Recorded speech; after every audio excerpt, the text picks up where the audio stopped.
Welcome to Perkins Online, the thinking person's talk show. Now here's your host, Wilmot Mutty Perkins.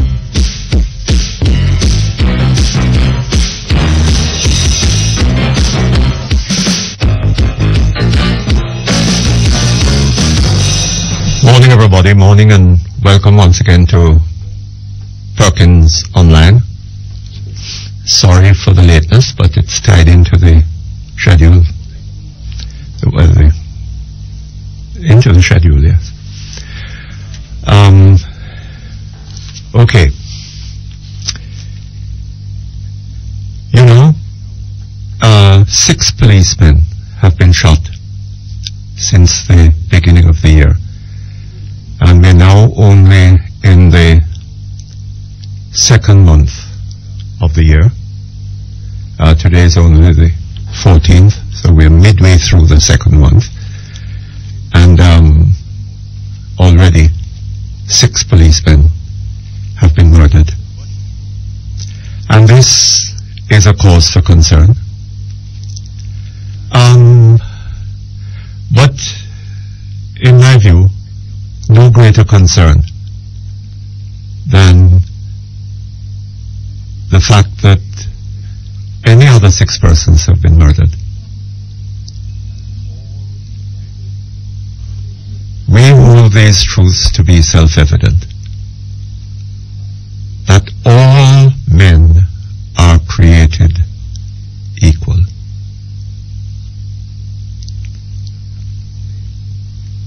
All Jamaicans are created equal and have the same right to life. So, I don't really see that the argument or the behavior based upon the premise that the life of a policeman is more valuable than the life of a mechanic or a shopkeeper or a whatever is a valid one. And every time there's a policeman killed, we hear from the Commissioner of Police and we hear from the Minister of National Security that, you know, steps have to be taken where no stone is going to be left unturned and whatever else to bring these killers to justice. Part of the problem in the country is that we're not hearing the same thing when ordinary people are killed. Right? 6 policemen have been killed since the year began. How many ordinary citizens have been killed? I think the last number I heard, which was, I think, before the weekend, was it? Was 172 or something of the sort. And several have died since. So what? Are we saying that the lives of 6 policemen are more important than the lives of 172 other Jamaicans? Or 100 and whatever, having regard to the fact that those 6 police, or that some of those policemen might have been numbered among the figure that I heard. And the other question is, of course, how many persons have the police killed in that time? And can we be sure that all of those persons were killed lawfully? Can we be sure of that? Which is not to minimize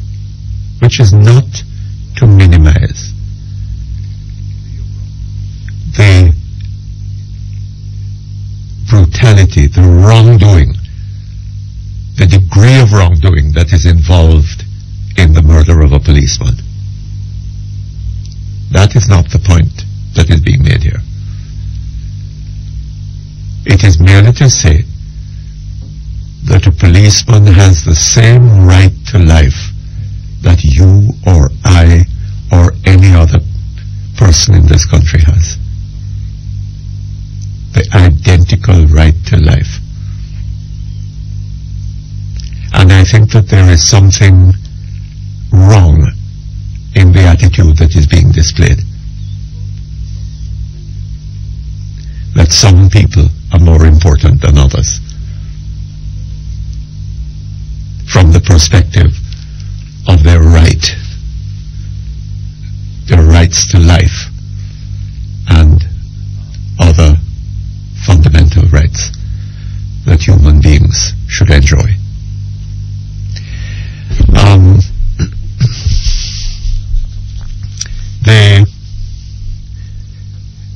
The media in this country are a large part of the problems of this country.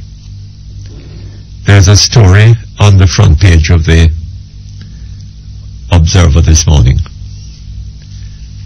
Cop killer cut down. Cop killer cut down.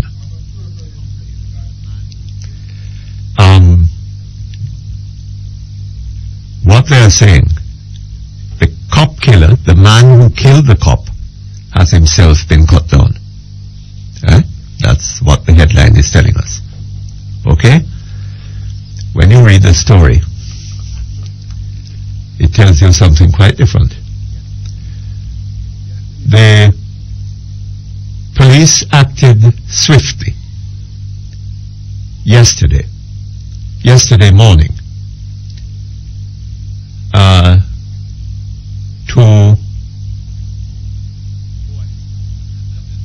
to Monday. I don't understand that. Oh, I see. I'm sorry. The police acted swiftly yesterday morning to Monday night's shooting death of one of their colleagues, killing one of the chief suspects in an alleged gunfight. Killing one of the chief suspects in an alleged gunfight. So the man who is killed, according to the story, is a suspect in the murder of the policeman.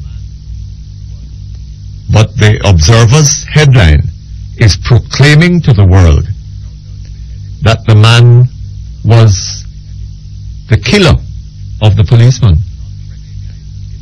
Now, does the editor of the Observer, do the editors of the Observer not recognize a difference between a man being a suspect and that man being a killer of the policeman? A suspect in the killing of the policeman, is that the same as being the killer of the policeman? And it is such a simple point. One would expect a little boy in first form to be able to recognize the difference. But the Observer doesn't. Right? And it is in the process misguiding the people of Jamaica and leading people to suspect, to the view that if the policeman said they suspect this man of doing it, well, that is the man. And the idea that the man, the fundamental principle of law, that a person accused of a crime is innocent until his guilt is proved beyond a reasonable doubt, that is thrown out of the window by the Observer. Right? They should be ashamed of themselves. Absolutely ashamed of themselves. The purpose of media is to inform, not to misinform. And the process that is going on here is one of significant misinformation. And it happens all the time. Happens all the time I remember hearing recently on a radio news broadcast about a man being killed by the police in an alleged shootout. And after the shooting, his body was found, a gun, and they described the gun, was taken from his body. Right? He was killed in an alleged shootout, which is fine. As far as the reporter is concerned, that is what he was told by the police. So he's saying alleged. It is alleged by the police that he was killed in a shootout. But then after the shootout, a gun was taken from his body. That is a statement of fact. Right? How does he know? If he doesn't know that there was a shootout, how does he know that a gun was taken from the man's body? Right?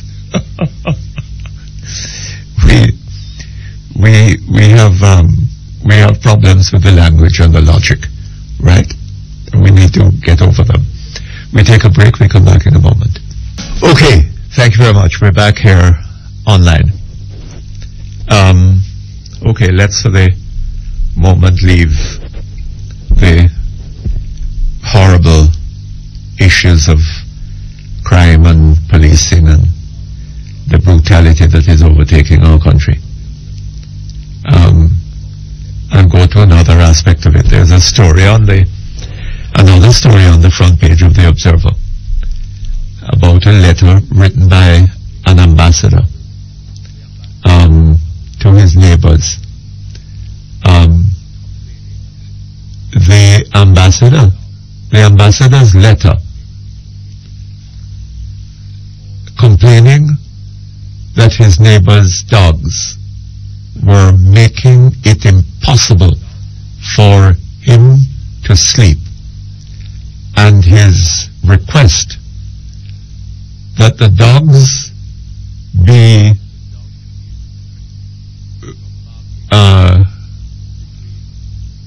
restricted, or that the dogs be restricted from barking between 10 p.m. and 6 a.m. sparked some anger and uncontrollable laughter among Upper St. Andrew folk yesterday. I wonder what they considered so funny about that. The envoy, in a letter dated February 5th, addressed to all neighbors of his residence in Jacks Hill, said that the incessant barking by dogs in his neighborhood has caused him to consider leaving the island. Then this is a quotation. Without exaggeration,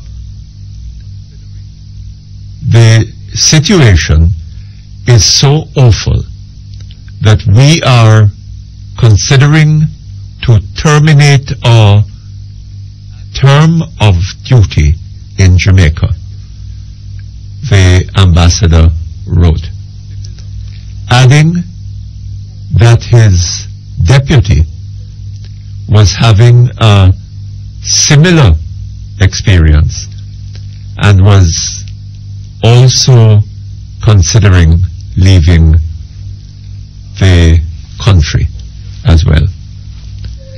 And he talked in his letter about the cordial greetings and commented on the perfect location of the residence and the beautiful view that he and his wife were enjoying.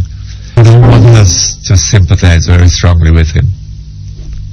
One of the problems that we have in Jamaica, and it is common at all levels of the society, the idea that we have no duty to care about our neighbors and their right to enjoy their premises. If I want to make noise, well, too bad if nobody if I want to play my music or whatever, too bad if it keep you awake, but that is your problem, not mine. We can't live like that, you know. We can't have a healthy society on that basis. Now, I recognize that these people, because of the nature of the society in which they live, partly the result, and I tell you something, I think that sort of thing really came to life in the 1970s, when the great Michael Manley was seeking to cement his, that doesn't go. What happened in the 70s was that the Michael Manley PNP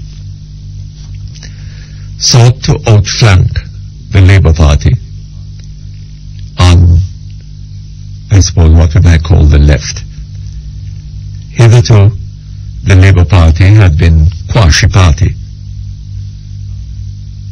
Right? But Michael successfully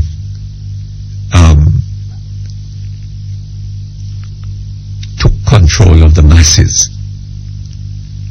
And among the things he encouraged was for people to not to respect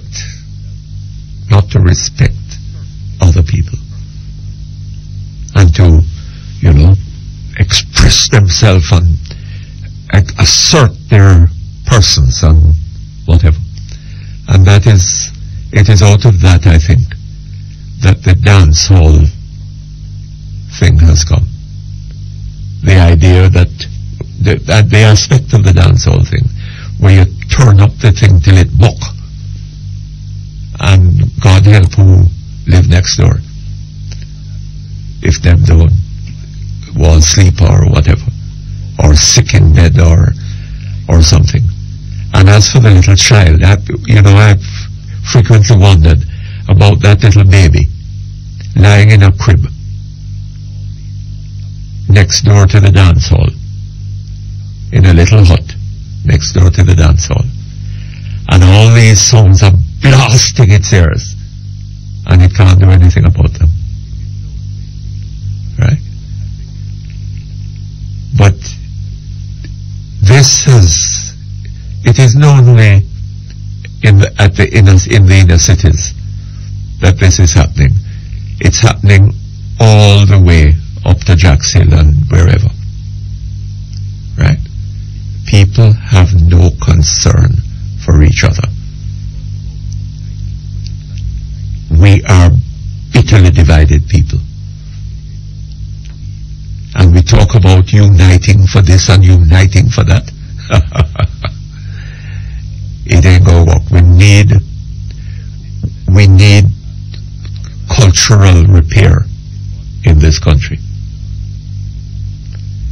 And incidentally, another aspect of that is what Dr. Peter Figueredo and the people in the Ministry of Health are now doing. Counseling youngsters about sex and not indulging in sex. But if they insist on little 12, 13-year-olds, if they insist on indulging in sex, then what we do is offer them condoms and so on, and suggest to them that they don't indulge in sex without the use of condoms. the exposure to disease is only one aspect of the matter, right? The depravity that ensues from little children 10 and 12 and 14 years old having sex on buses and all this kind of thing without any real commitment one to the other, just using each other's bodies, you know, for 5 minutes, well, whatever number of minutes of satisfaction. All of this is setting up. Well, I don't say setting up because we already have a society in which depravity is rife. But all of this is encouraging it to go even further in that direction. And the idea, today is a good day to be talking about this. Valentine's Day, the Day of Lovers. Right? The idea of people loving each other as distinct from merely desiring a little gratification from the use of that other person's body, but having a commitment to that person. The idea of people having such a commitment for life and bringing up a family and all this kind of thing, I think that is in process of vanishing from this society, right? And when the Ministry of Health is prepared to be a party to youngsters, as I understand it, some of them 12 years old, equipping them with making condoms accessible, right? Well, first of all, this seems to me to imply a disregard for the law. Well, I don't know. The idea of 12-year-olds consenting to sexual intercourse, you know, is, as I understand it, alien to the law, right? But that is where we seem to be determined to go, into the most depraved of cultures. And this is part of the reason that this depravity is a contributor to the criminal situation that we are so alarmed about. We're alarmed about the effects of it. We're not alarmed about the thing itself. Right? That is our problem. Okay, shall we take the break? Okay, thank you very much. We're back here online. I wonder if somebody were to ask that ambassador whether Jamaica is the kind of country in which he would recommend him making an investment. I wonder what the ambassador would tell him. Investment involves a lot of things, you know. It involves putting down money in a business here, but it also involves living here, right? And if in an area like Jackson, splendid house, beautiful view, where you can't sleep at night because of the commotion made by your neighbors, why would you want to put your money here? That is not, of course, the only reason, the only argument against it. There are others, but we go and let me tell you something. Economic development is not going to occur on the basis of taking NIS money and lending $2 million to somebody to start some small business. It ain't gonna work so, right? Because that kind of business is not going to be internationally competitive. So what do we walk out of? What's the name of the thing? WTO. Okay, let's go to the telephones. Hello? Hello, Mr. P. Good morning, sir. How are you? How are you keeping? Not too bad. Have you solved the problem of the bridge? No, they haven't solved it, but I'm going to give you a joke about that. But my wife said to tell you greetings and salutations to you and yours. Oh, thank you very much. And to her. Saturday the 17th. Give her a kiss for me. Yes, I'll try. 17th, we'll be married 45 years. Oh, is that so? And I don't beat her. Oh, yes? No. Oh. And I don't So, beat her. hold on a minute. So have they sought to recruit you as a candidate? Perhaps they're thinking of it. Eh? Perhaps they are thinking of it. Maybe, yes. Yeah. No. I think I can think of a constituency in which they would need you. I'm sure. Traffic Guru Yes. has been fined or have agreed to pay 200 million. And they're thinking of loosening the two men that they have, two executive members, a Traffic Guru. Last night the BBC told me that. Hold on a minute. 200 million or 190, thereabout. Yes. They have agreed to pay that for what they do on the Ivorian Coast. Oh, yes. Coming yes. out to Abidjan. Yes. You understand? Where 10 people died and over 10,000 had to seek medical treatment. Yes. But the directors, a government company in England, is continuing the class action against Traffic Guru. I wonder if their friends here in Jamaica are going to help them. I don't know. I don't know. I mean... But the people in England... Boy, some people can have some strange friends, eh? Some very, very strange friends. Very strange friends. But show me a friend and I tell you who you are. Certainly. Now, I'll move on quickly. Yes. The bridge. The bridge. I listened to Mr. Stephen Shaw. He is the NWA man now. He took over from another gentleman named Mr. Vander Palmer. Yes. And perhaps he's looking at seat. He was talking to Miss Ellen Cooley Nicholson on 102 this morning. And This they morning? asked him they asked him about the bridge. Yes. And what plans they have for the other bridge as one bridge over at Retreat. I traveled on that bridge already going across.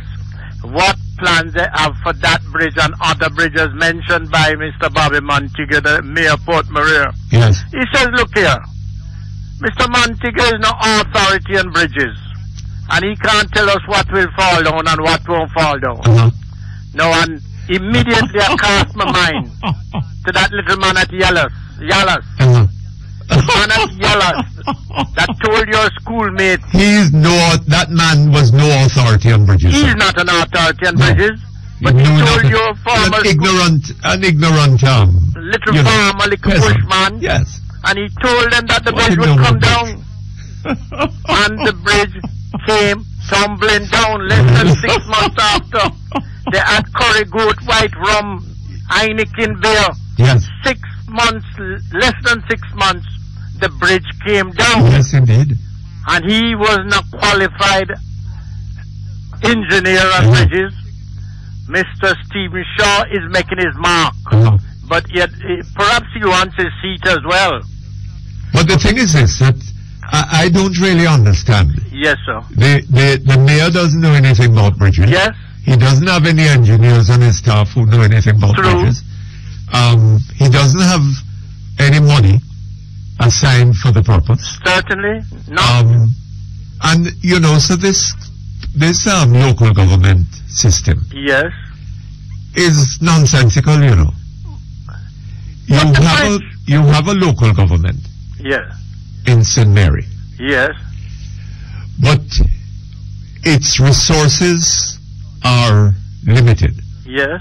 I think it gets, a proportion of the revenue, the tax on from the motor vehicles. From motor vehicles. Yes. And does it get some land taxes? Yeah. Yes. Yes. But those funds are not adequate. Adequate. No, they're not. Right? Yes. And other allocations have to be made from the ministry, from the central government. True. Right? True. Now, in other words, what resources the parish council has To deal with that. It is determined by central government. Of course. Right? Of course. And therefore, central government can make the parish councils look good or bad Certainly. as it chooses. And that is the sole objective. Look what happened, the debacle that took place at the bridge at Port Maria. Yes. It flooded out the whole of Port Maria. Uh-huh. And then you hear it wasn't the fault of the bridge. And the bridge is in a limbo still. Yes. Waiting for the other floods to come. Yeah. And as your friend, you know, you always tell us about Machiavelli said the floods will come. Absolutely. The floods will come. Yes. No question about that. The bridge will tear down if you don't maintain it. Absolutely. And they don't know maintenance. The retreat bridge, and bet you didn't know that St. Mary have more bridges more than any other parish. Oh, is that so? And coming behind St. Mary is your own Portland. Portland. And then St. Thomas. Uh-huh. And they have no plans to deal with bridge. You know, a gentleman said to me that the bridge out at Agualta Vale, where they do the sand, where Matalon doing the sand bed. Yes. Oh, that's down near the coast. Just not far from Broadgate, you know, about 3 miles Yes, from I know. Broadgate. Uh-huh.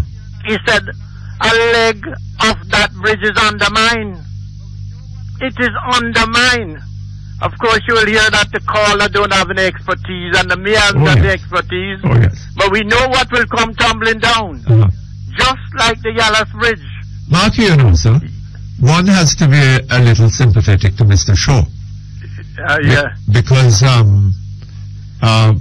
Mr. Shaw must Yes. know Yes. that the National Works Agency Yes. don't have the money, They don't have the money. right? If you're talking about not having the money, we borrowed some money from the Petro-Caribbean. Uh-huh. And just get a synopsis on this. No. 2 billion on sugar. 2 billion here on Air Jamaica.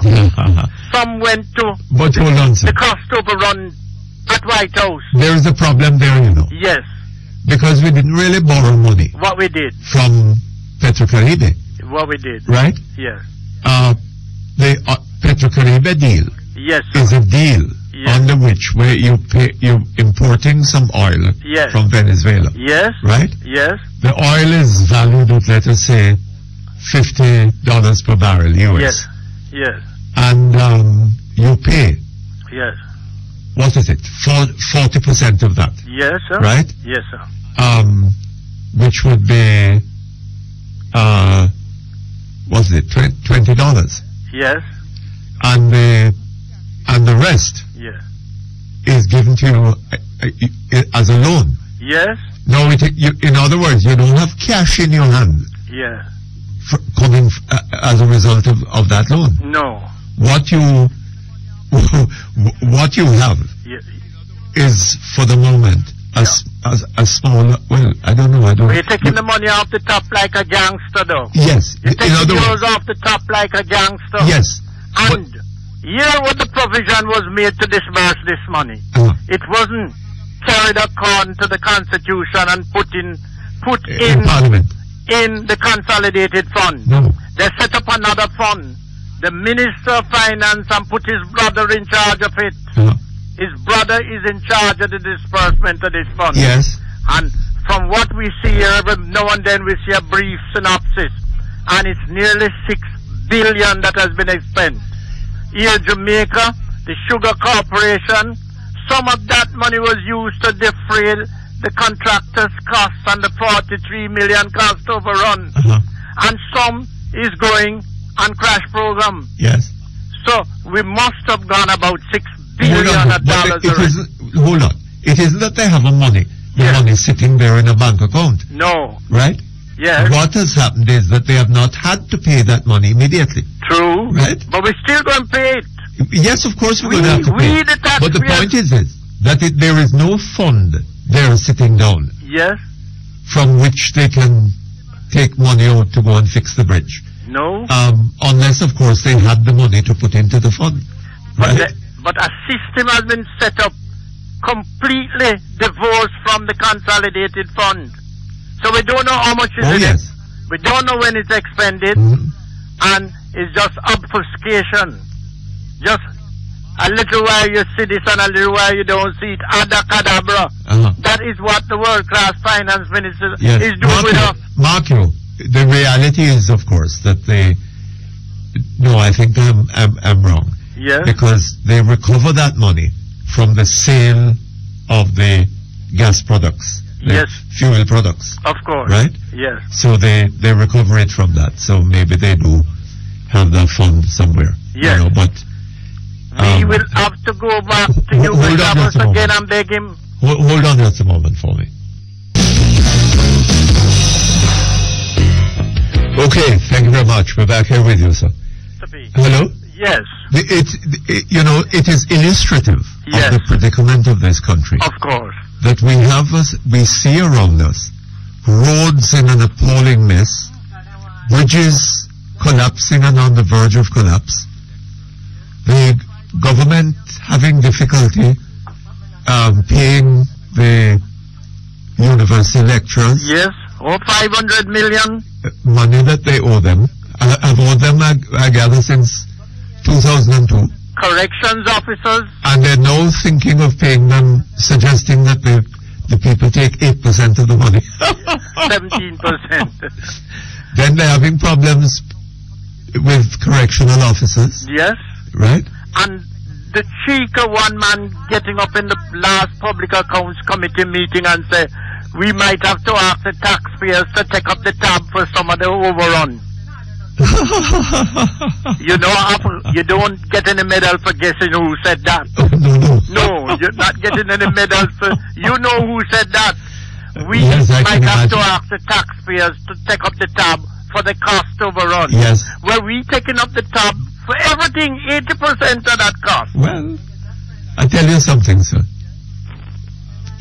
There is no way. I mean, people like different things, eh? Yes. Some people like and want to have every day. Right. You would find horrible. Yes. Right? Yes, sir. Well, the Jamaican people may love what is going on. They may find it exciting and interesting. I have got to come off, and I wouldn't like to put myself. I have a paper before me, the Observer, Tuesday, July the 25th, 2006. The headline says, "On God rested, Mr. Vin Lawrence resigns." And there's a photograph of Mr. Vin Lawrence. Well, hold on. On God rested. Hold on. Yes. God, I see. Yes. Yes. His title is God. Yes, indeed. What was I going to say? 25th of July. The refusal of these people, or them replying to the Parliament. Yes. That they are too busy. One of them, Mr. What's his name? Mr. The man that was at NIBJ. Yes. That 2 million man there. Yes. 2 million overrun. Yes. He wrote a letter to the Send the Public Accounts Committee. Send the questions to it. Yes. Send the questions. He says he's too busy to come. Send the questions. He's like the young man who wanted to learn boxing. Yes. And when his mother put him with a trainer, the trainer gave him fist. He sat down and write a letter and tell the trainer to send the rest of the lessons through the post. But look here, I have to get some advice from a lawyer on this.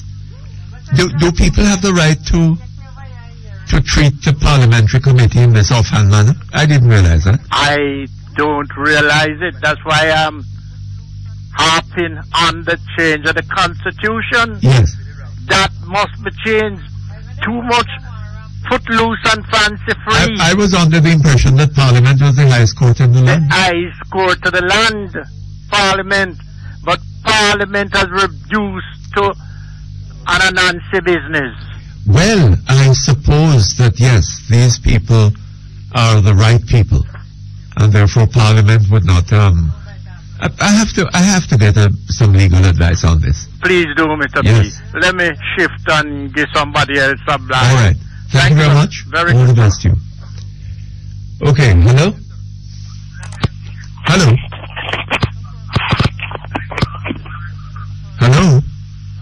Mutty. Yes, sir. Good morning, sir. Morning to you. So, Perkins, now about Michael Mann. I heard you, when you was talking this morning, Yes. I was saying that Michael Mann was one of those persons introduced dancer, isn't it? No, I didn't say that. That wasn't what I said. Okay, can I correct what I said? Yes, what I was suggesting was that he encouraged an attitude in which people express themselves, express their sort without regard for the effect of this expression upon, any disturbance that it was causing to their neighbors. Yes. I think that came out of the period of the 1970s. Mr. Perkins, well, if that is the case, then there's a song of Bamal sings there. I beg your pardon? It's what you're saying to me then. I think Bamal sing a song, I don't want to disturb my neighbor. And it took place. No, I don't want to disturb my neighbor. I want to disturb my neighbor. I want to disturb my neighbor? Yes. Oh, well, that's true. Well, I think when... And I think that is what the ambassador is now suffering. Well, Mr. Perkins, we all know that is happening all over the place now. No, it happens all over the place. Where? I mean, where? It is antithetical to civilization, sir. That is true. Yes. What civilization is about is people living in cities, which is to say, close to each other. But in a city alone, Mr. Perkins, it's happening in St. Mary as well, too. No. What I'm saying is that historically, okay, right? Civilization is involved people living close to each other, and therefore living in ways which made it easy for them to, having regard, concern about their neighbor, about not disturbing their neighbor, yes. Right? Yes. And not being disturbed by their neighbor, right? That is what civilization, in that initial sense was about. Well, I don't get to see the paper yet, but if what you're saying is true with the paper, reference to the German ambassador. Is it the German ambassador? I'm not sure which. I think I heard they say the ambassador from Germany. The papers said ambassador. I'm not sure. I guess I heard it. I don't know if it was on the Breakfast Club or at 102. Oh, I see. Yeah, and if what they're saying is true, I disagree with that, eh? Yeah. Because there's no way you can sleep and from 10 till 6 in the morning. No, it's unfair to any person, whether the ambassador, you or me. Because I want to sleep comfortable, eh? Yeah, Matthew, I'd like to suggest to the ambassador that one of the things he might do is air condition his bedroom and lock it up. Why is it Perkins? Why? How do you mean?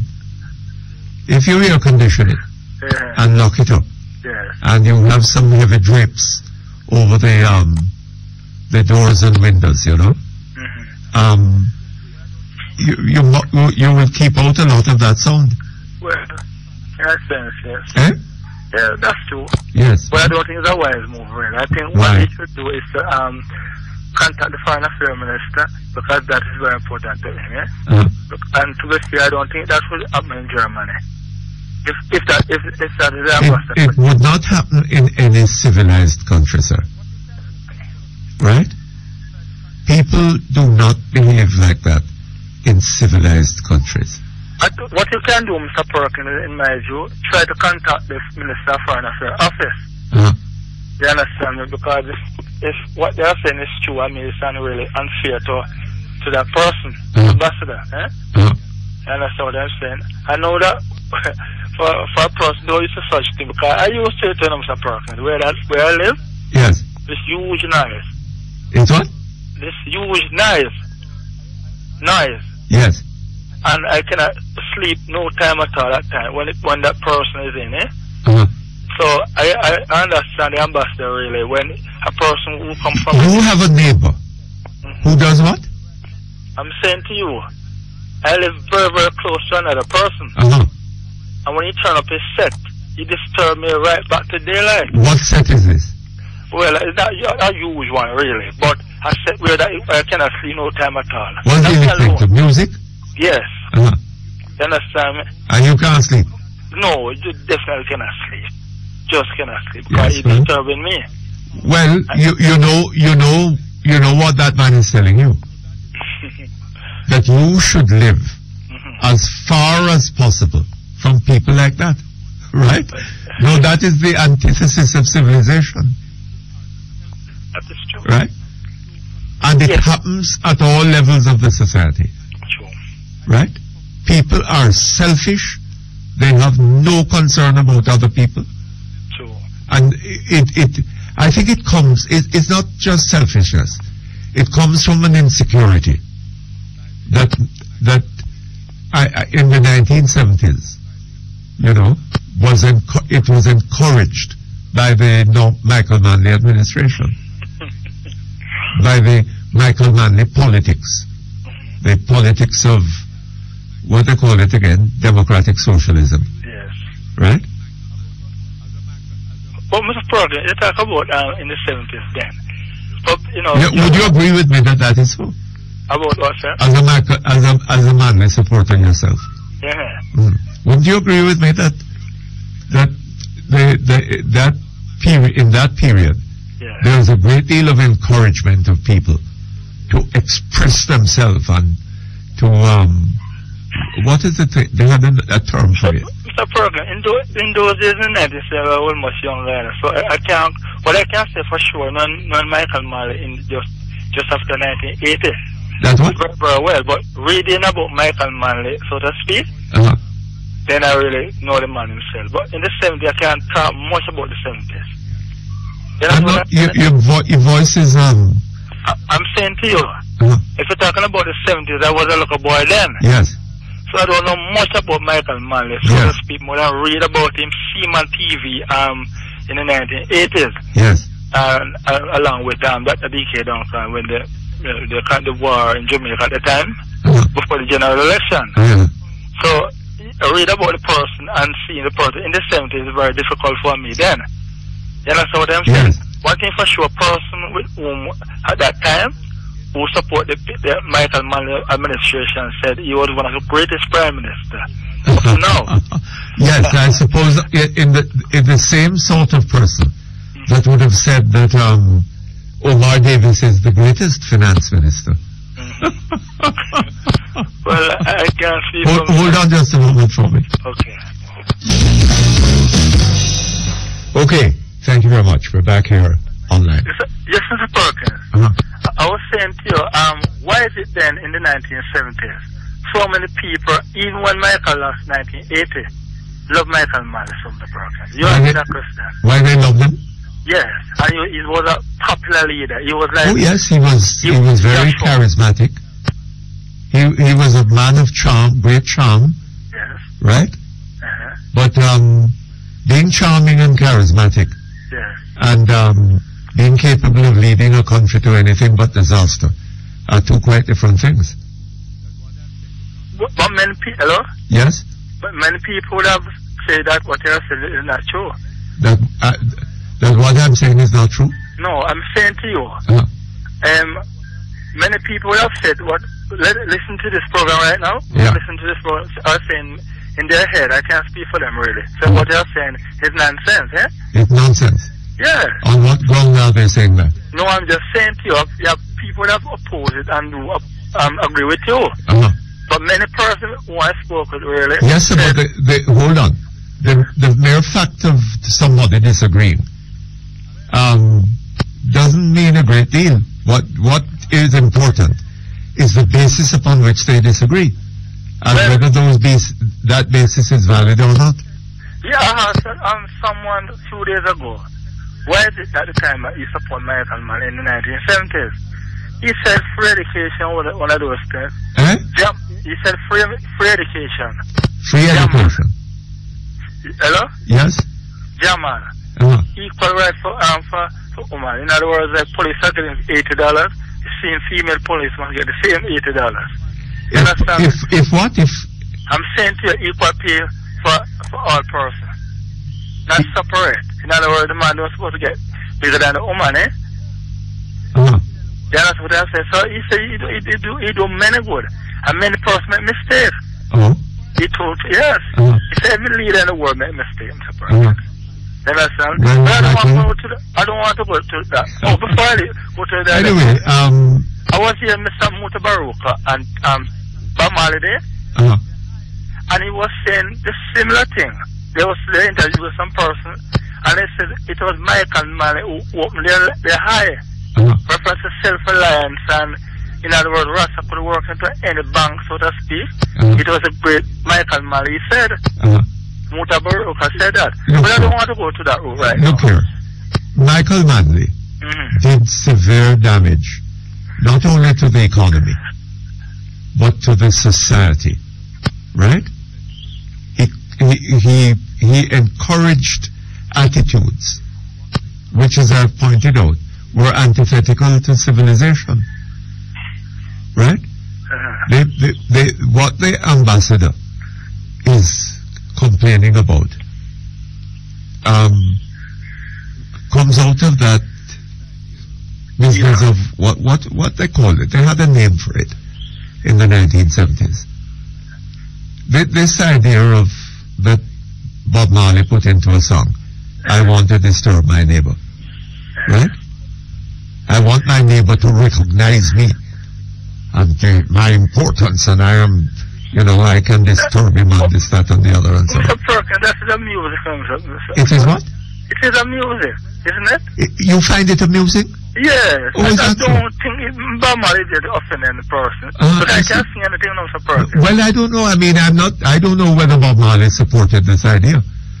But, I mean, as an artist, I suppose, he was there holding up the mirror to society. Right? Well, that was what was being promoted. I want to disturb my neighbor.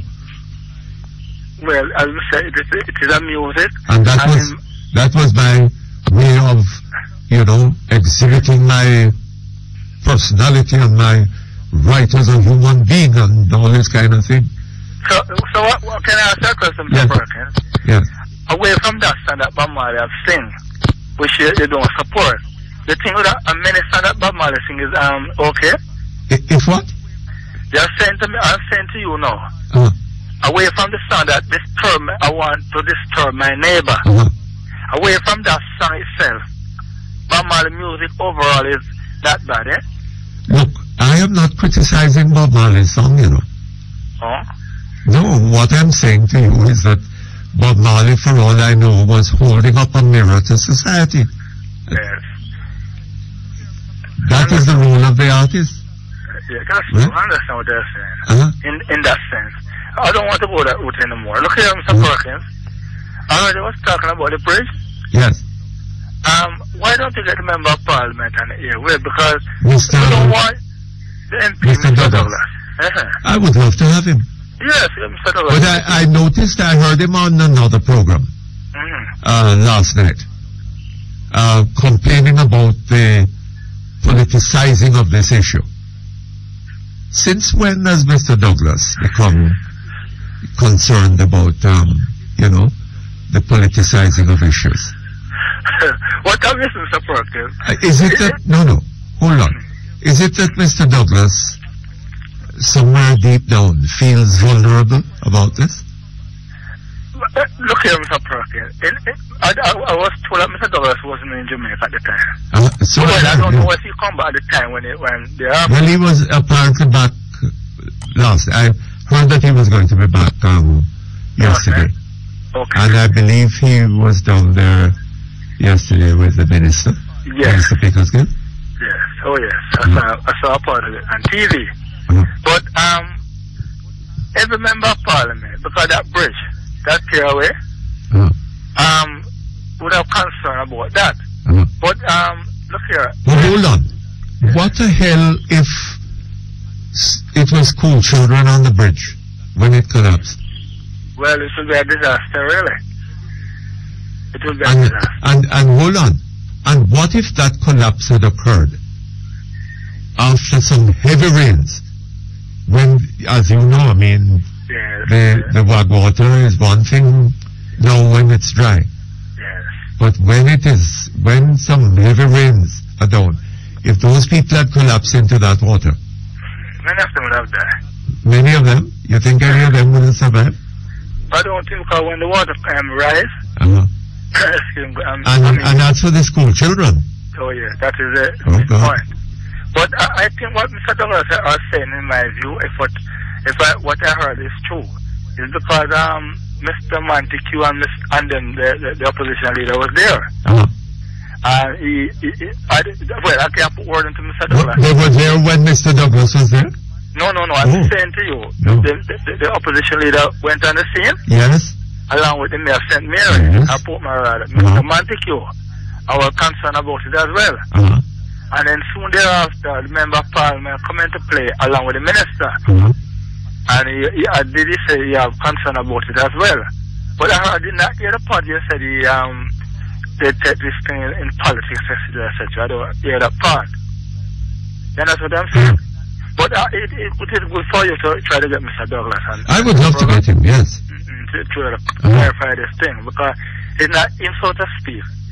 Let that bridge drop, but that is very important to every bridge. Because there's one in St. Thomas some time ago. But here we don't want to encounter with that again, Mr. Perkins.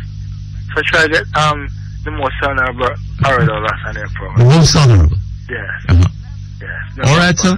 Okay, Mr. Thank you very much. All the best to you. Okay, hello? Hello? Hello, yes, good morning. Yes, Mr. Perkins. Yes. Yes. Good afternoon.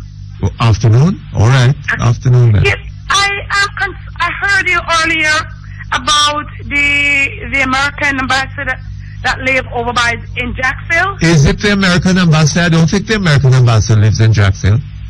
Oh, I thought you mentioned something about the American ambassador. No, it was an ambassador. I don't know which ambassador it is. Oh, okay. Sorry about that. Yes. But anyhow, what I call about, because these people, they come into our country, Jamaica, and they live in their life, whatever. The point is, these people, the Jamaican government spoil these people. Because if your next door dog is making a bark, I understand you have to concern about your neighbor. I understand that part. No doubt about it. But you cannot control the barking of a dog bark. That is nitpicking. We need to, sometimes dog can save one's life, you know that? Suppose somebody was coming in the place to break in there, because I know where, anywhere, because I used to live close to American Embassy on Stony Hill. And every week they used to have parties, right? When we come out of Orange Grove, where I used to live, we could not get any parts. We have to be careful coming out from that big bend, right along lane there, because if you come out sudden, somebody can come from the hill and come and hit you. And come they from would the have hill? cars blocked. Hold on a moment for me. Hold on. Okay, thank you very much. We're back here with you, Mom. Yes, Mr. Martin. Hello. Yes. What I was saying, right? I remember I used to live in Orange Grove. Yes. And right across from the American, ambassador, they used to have party every week, and so much people would invite to that party that they have nowhere over there to park. They have to park on two sides of the road. When you come out of Orange Grove, you have to be careful coming on the highway, because someone can come from up the hill, let red gathering and come all the way down, and then you get hit by a car. You have to be careful. Yes, but hold on a minute. Hold on a moment. You're coming out on that long lane. Right. You're coming out onto long lane. Right. You're coming That's out a very long lane. straight road. Right. That's and at the point where you're coming out, at the entrance to or exit from Orange Grove, you can look up and look down. No, but you see, you could not look out and look down because the cars will park two sides of the road.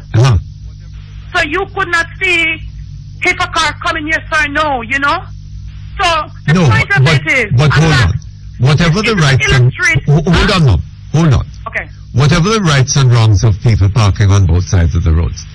And I have been to parties at the American ambassador's residence, and as I remember it, there was a fair amount of parking space on the premises itself. I know that, but most of the time, but the point is I live there. That when you're coming out of the these parties are taking place at night. Exactly, at night. Right. So hold on a moment. All right. So, and when you're coming out, even from behind cars, at night, it's a different thing from coming out in the daytime. Because if a car is coming down the road, you're going to see the headlights. I know. I'm just going to say that. Yeah. Sometimes some of these people don't remember to put the headlights on. What? It doesn't matter. You have to drive to somebody. Hold on. You mean people are driving down Long Lane without headlights? No, I didn't say they're driving. I said anything can happen. Anyhow, the point of the matter, Mr. Perkins, when I'm coming out, I want to make sure it is straight for me to come out. I'm a big coward. Yes, so and if you're coming out at night, Mom, if a car is coming down the road, you're going to see the headlamps. Yes, but anyhow, Mr. Perkins, I agree with you. You have a point there, but the fact of the matter is, we never complain.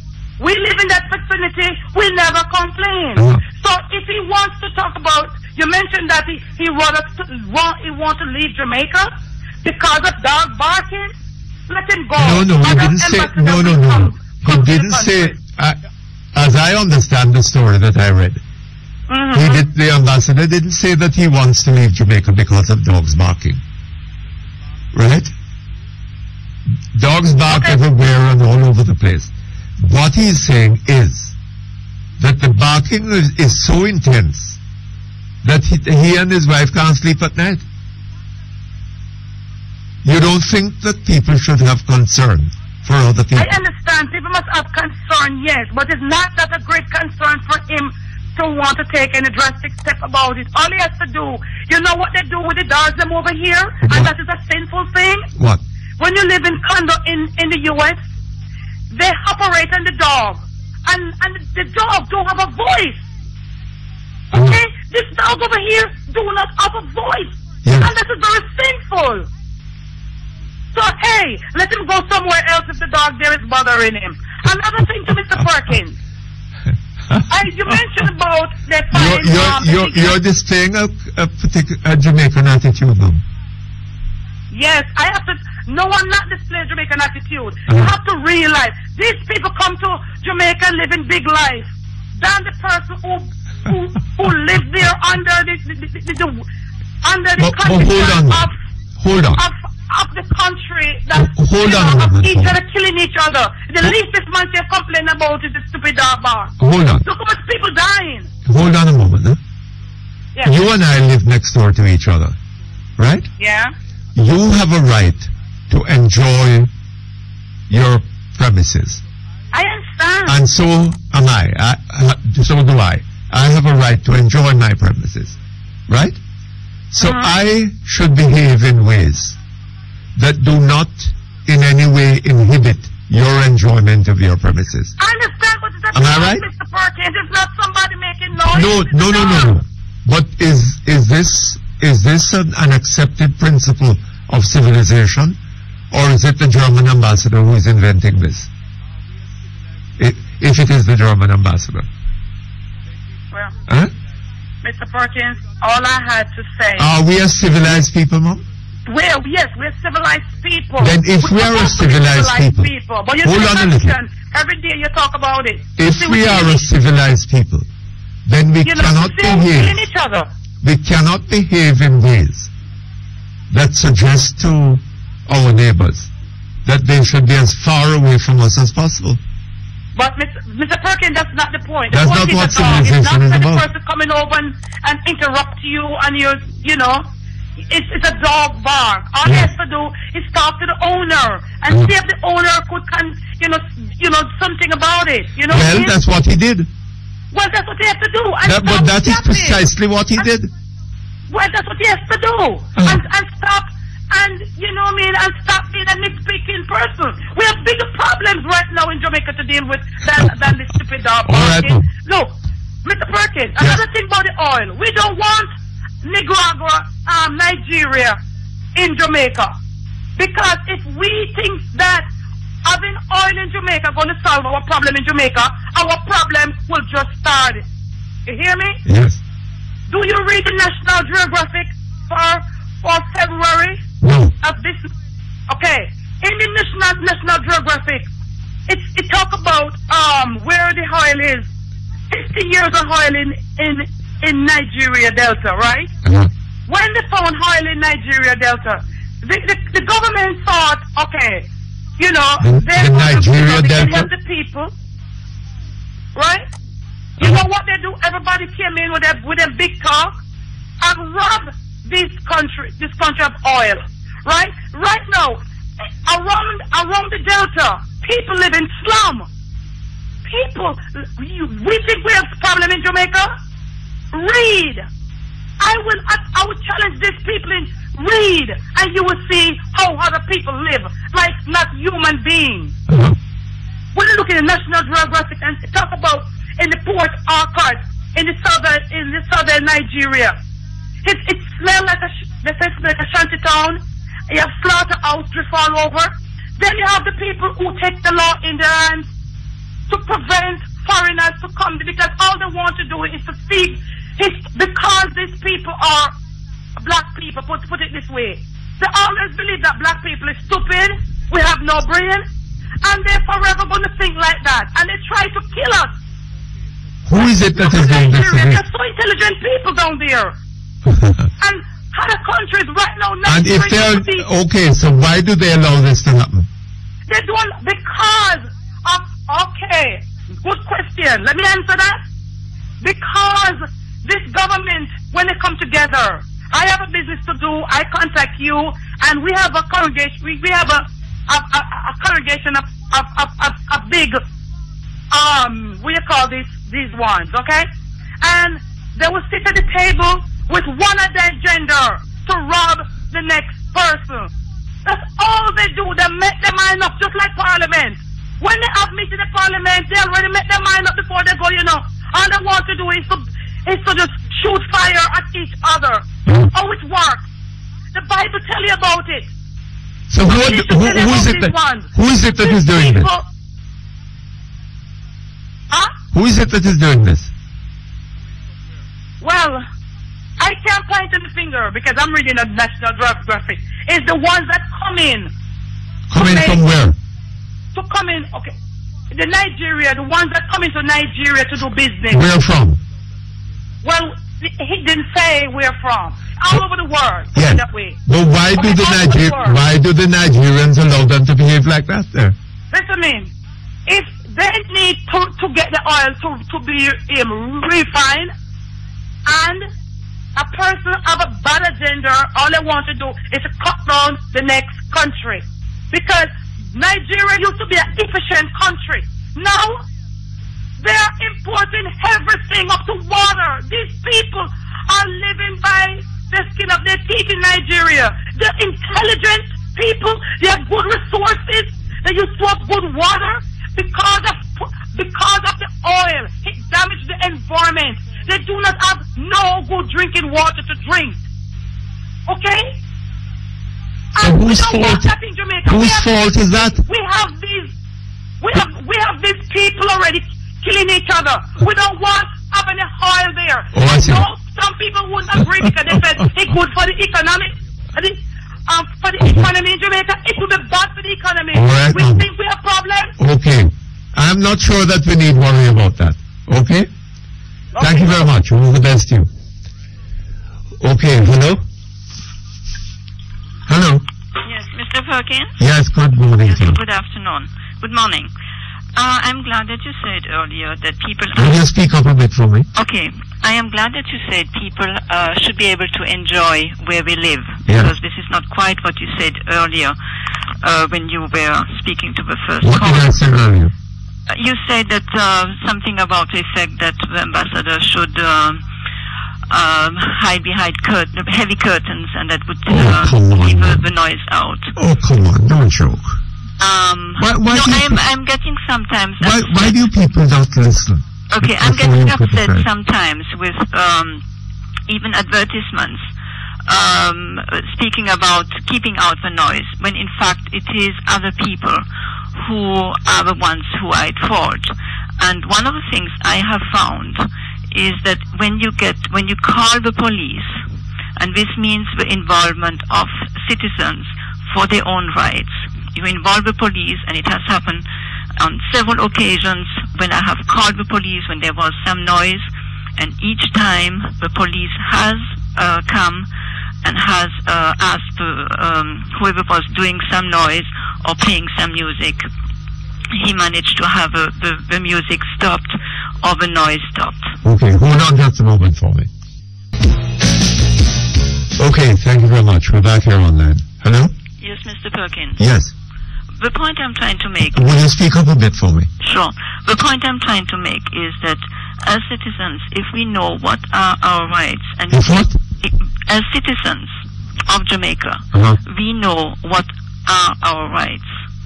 And we take action. We write letters, we call or we make telephone calls, not just to radio stations, but to the relevant authorities in order to get things done. We will get some results, and we will be able to live in a better society. Well, I'm not sure that you're right on that, because there are circumstances in which people are given permits to have dances, for example, and they're making one hell of a lot of noise, disturbing people some distance away from where the dance is being held. Okay, right? If it is occasional dances, I believe everybody will be understanding of this.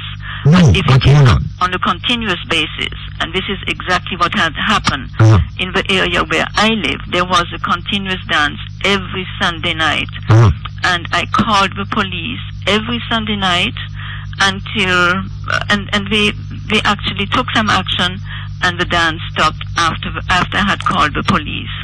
It took... You are a very influential lady. No, persistent. Eh? Persistent. Persistent? Yes. I see. And this is what it takes. It takes persistence.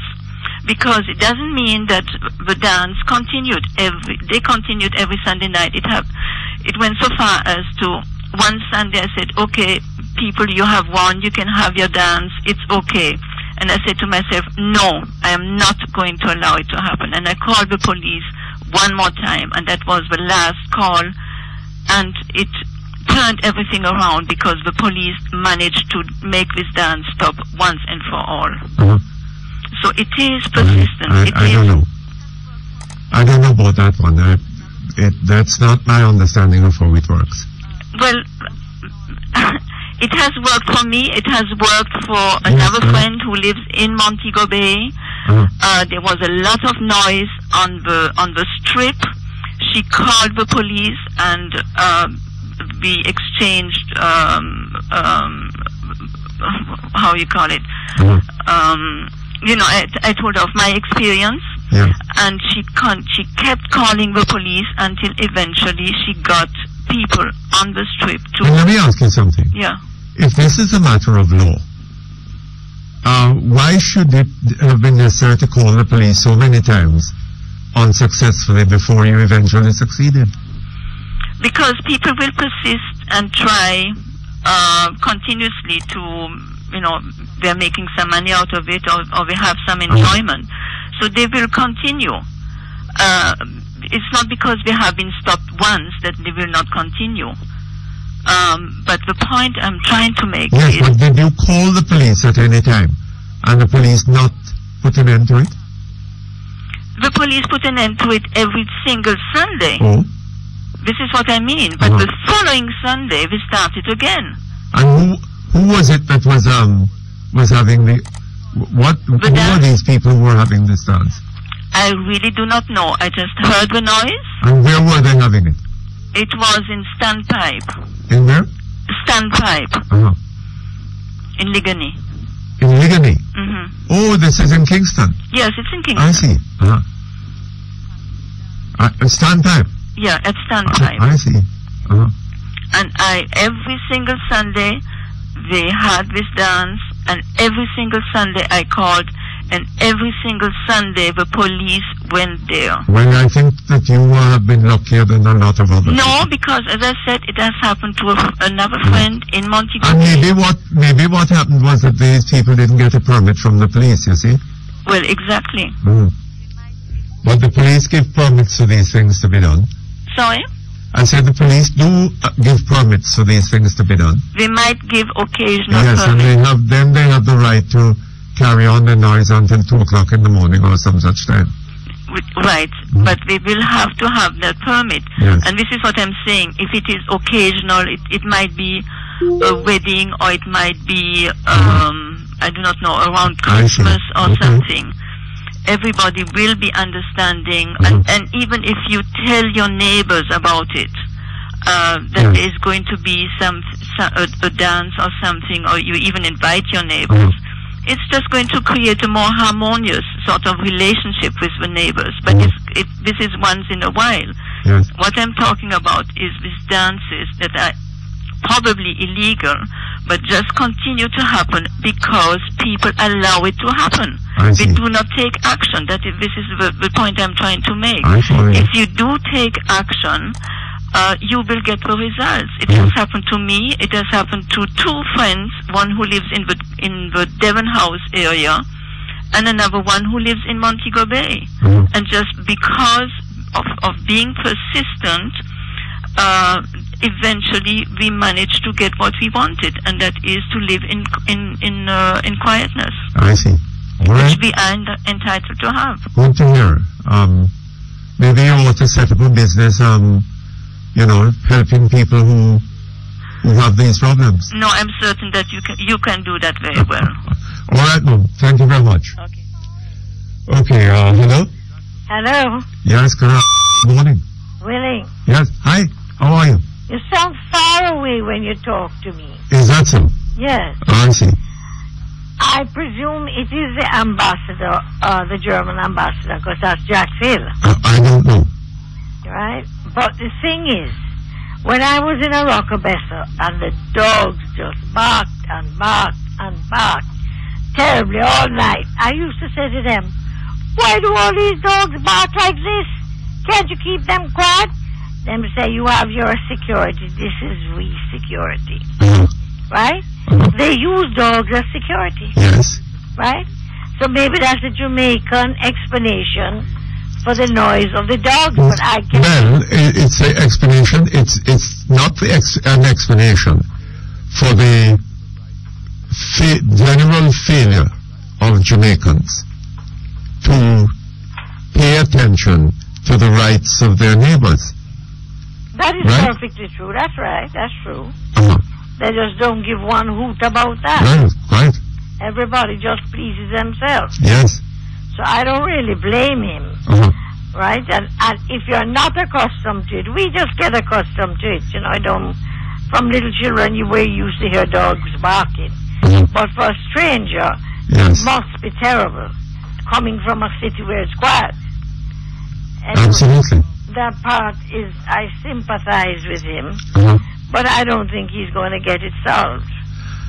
Well, that is Jamaica's disgrace. Well, it's Jamaica's disgrace, but what you're going to tell the people must get rid of their dogs? You're going to go to the house next door and say, please get rid of your dogs or muzzle them?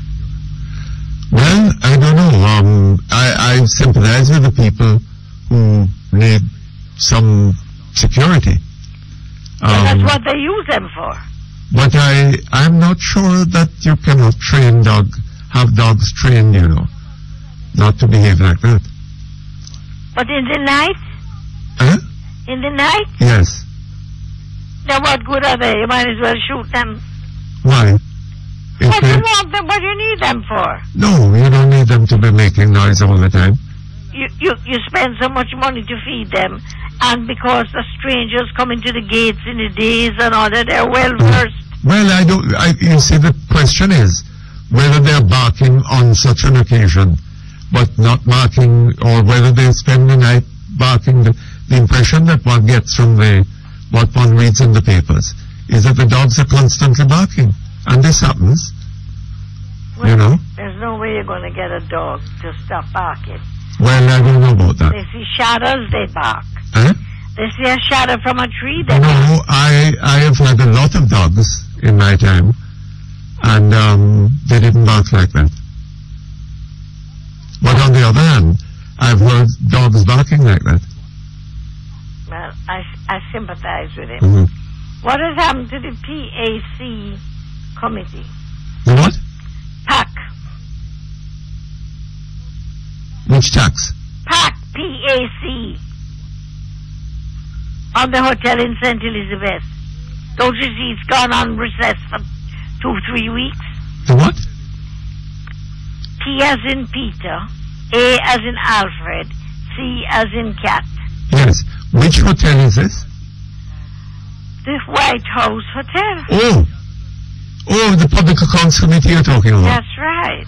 Oh, I see. Gone on vacation. Well, I gather that these everybody has written it. hoity-toity people, they're all, I mean, high-ranking party people, I suppose, and they've told the Public Accounts Committee to go and scratch its head.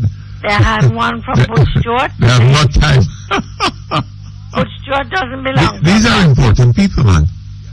Well, important people, you might say. Yes, but And Mr. Lawrence asked that his questions be put on paper. Yes, and sent to him. And sent to him. Yes. And he will answer in some way. I mean, damn feisty to want to summon him to. What's the bother with these meetings then? What? Why do you bother with these meetings? Why do I bother with them? Yeah, why does the people bother with them? The people? First they disrupt them. Well, I should have thought that this was an important matter of public concern. But, and then the second thing, now they're sending letters to say, one says, write to me and give me the questions. Yes. And I will answer them. Uh-huh. So this is a joke. Yes. Oh, yeah? Hold on just a moment for me. Okay, thank you very much. We're back in line. Hello? Cash Plus. Oh.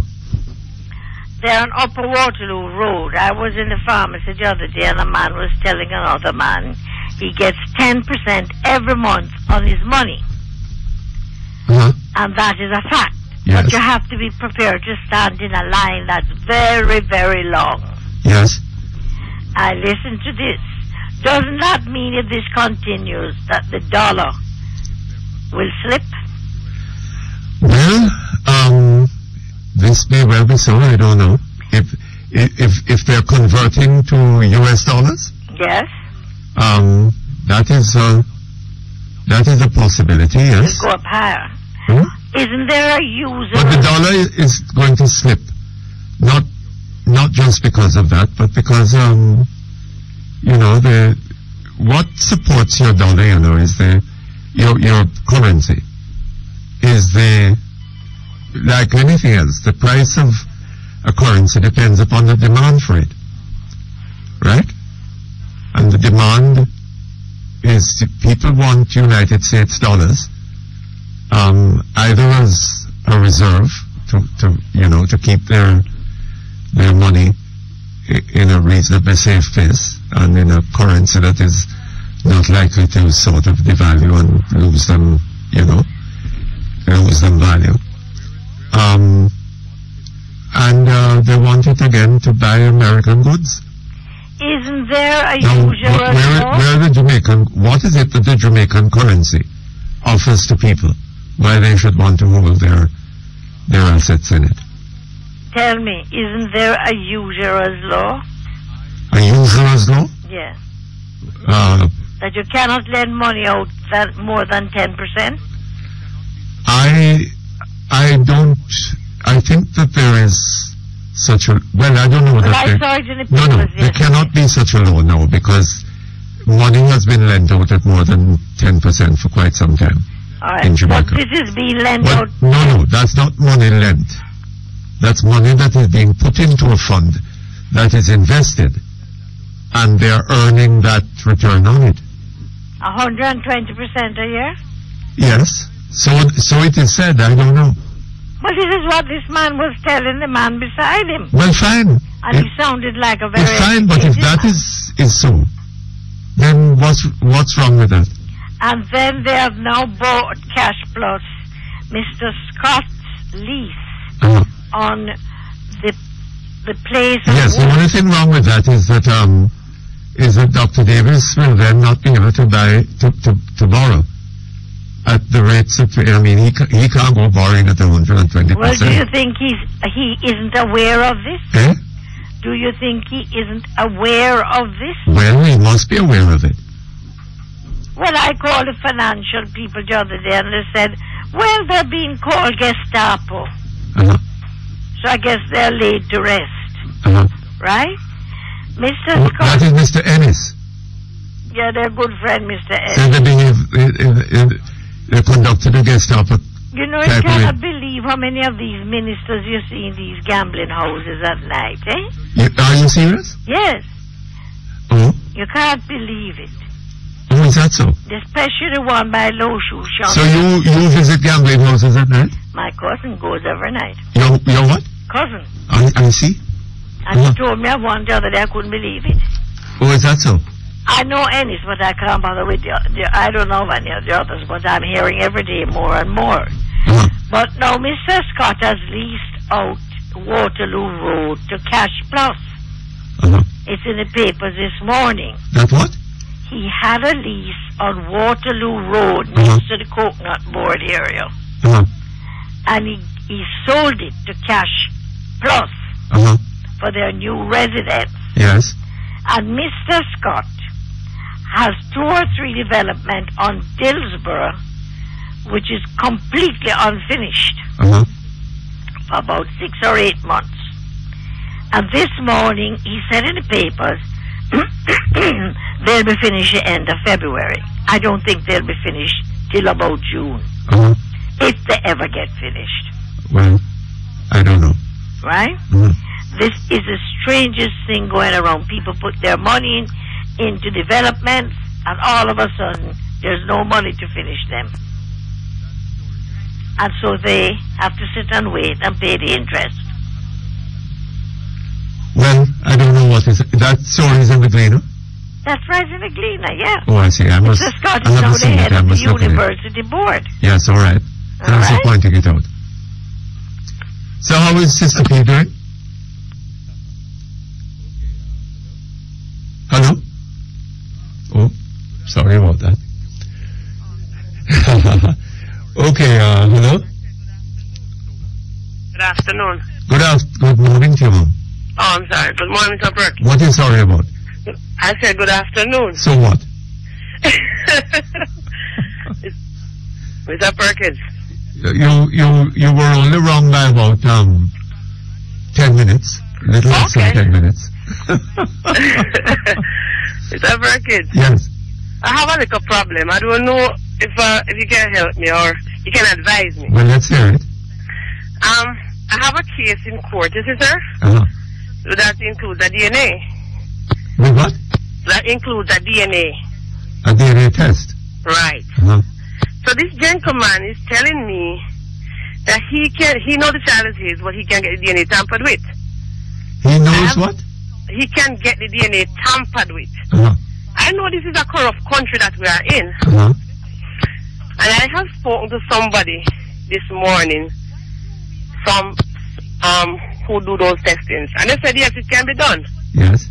So I am saying, why do we have to do these things if you know you can't? Because this man having money, he was insisting that the test be done at the lab where he works. Yes. And I reject it. Because the court had ordered that you go to a special lab. Yes. And then he was saying he's not going there. And the judge was saying that lab charged like $20,000 and the others charged $40,000. And he's refusing from the one at the 20. Yes. I said, okay, if court has said go to XYZ, so why can't you go there? He wants to go to the lab with the company where he works. So when he said in Ocho, I said, no, I'm not going there. So he said, okay, I don't know nobody in the lab in Kingston to that one. Wherever you want to send it, Miami or wherever, I am willing to do this DNA, but I'm not willing for you to tamper with my child DNA and you tell me that you're going to go to the lab where you work, where your family work.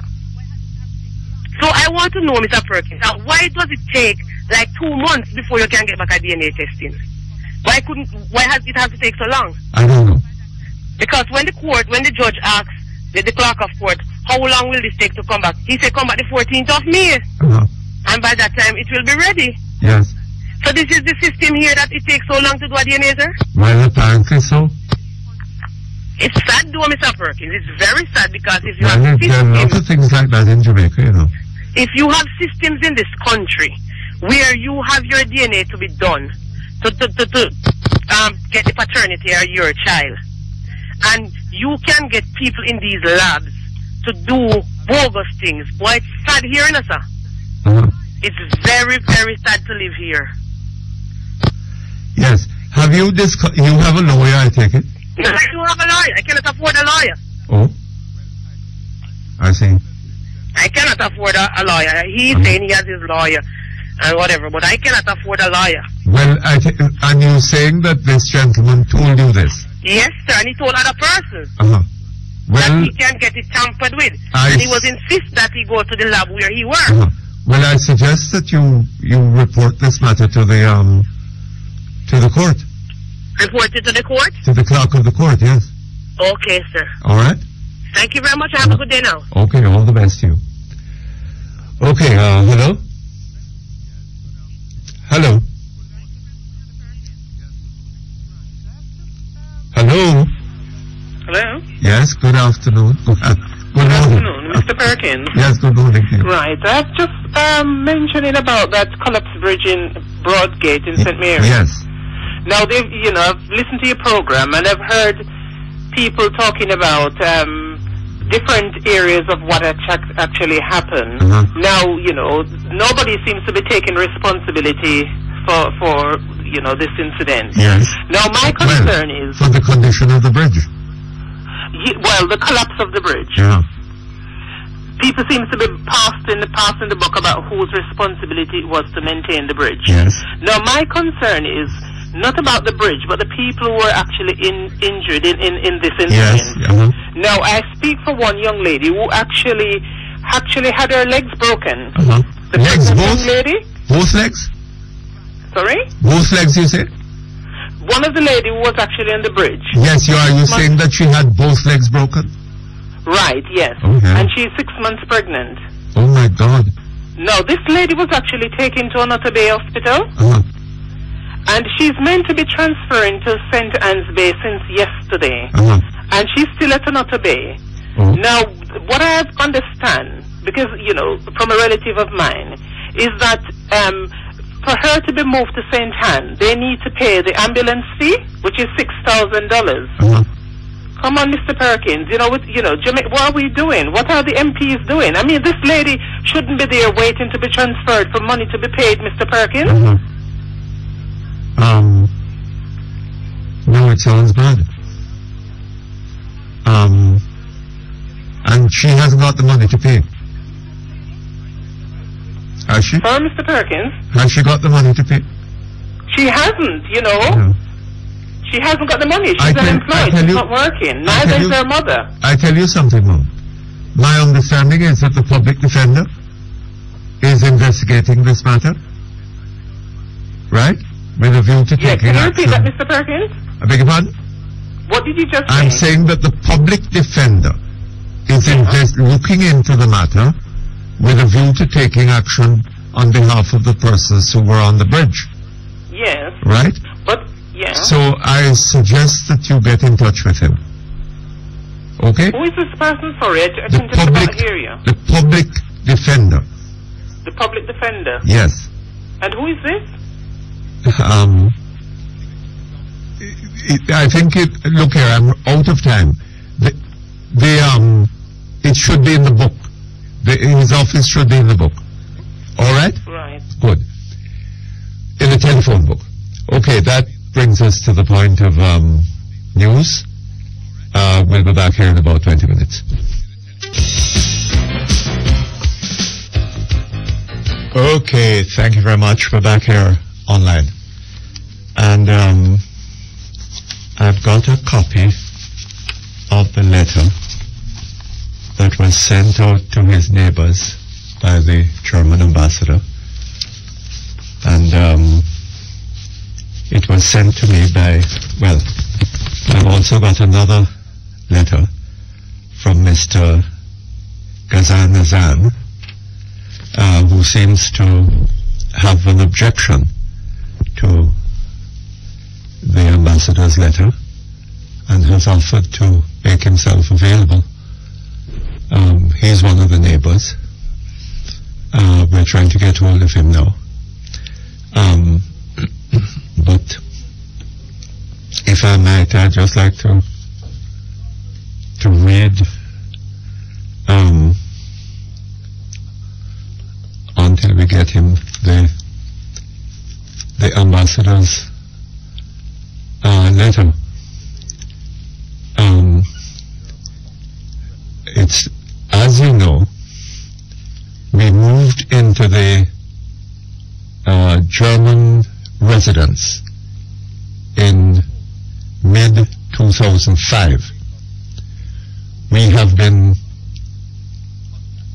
looking forward to take up and to keep contact with all our neighbors. That is why we invited you to our first National Day on October 3rd, 2005. At that time, we have been expecting a good and interesting time in our new residence on Jack's Hill. The location is perfect. The view is wonderful, and we hoped that our neighbors would share our hope for a trustful and harmonious living together in that especially nice part of Kingston. We're going to take a break. We'll go on with that in a moment. Okay, thank you very much. At the break, I just completed the first two paragraphs of the ambassador's letter, in the second of which, well, in both of which he was saying how he had been looking forward to, he and his wife, to good relations with the neighbors and enjoying the wonderful scenery in a beautiful part, particularly beautiful part of Kingston. It goes on. In the meantime, we have reached the beginning of 2007. The new year is still so new that my wife, Gabrielle, and I would like to extend our greetings and best wishes for the coming year, 2007, to you and your families. Please allow me to seize the opportunity of this letter to make another important point. For a long time, we have not been able to get a normal night's sleep because of the high noise level which exists most of the time, especially at night. I am not only speaking of the reckless DJs and microphones from the Barbican region, the motorcycles which use Bracknell Avenue as a racing course. Even worse is the noise which is caused by the permanently barking dogs in our neighborhood.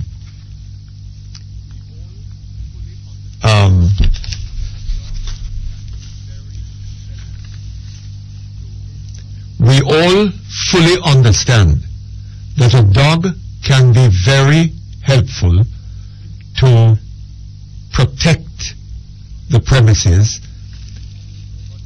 and to be a good friend of the people living there. But a normal, healthy and trained dog is only barking when he has reason to do so. Either because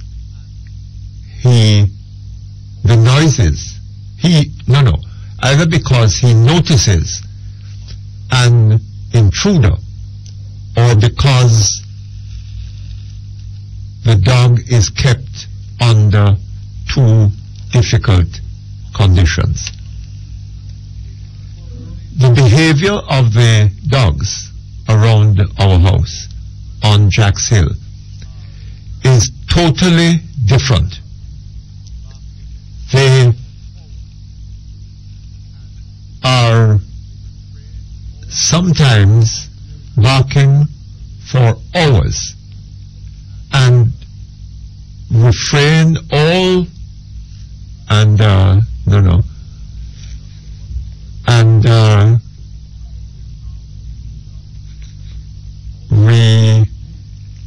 I'm not sure what this word is,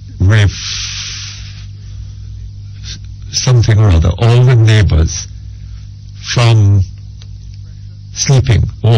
Refrain all the neighbors from sleeping. Our impression is that in no case the barking was caused by an intruder. That means that the respective dogs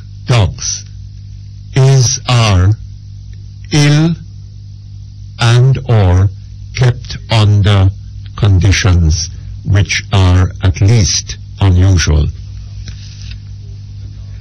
The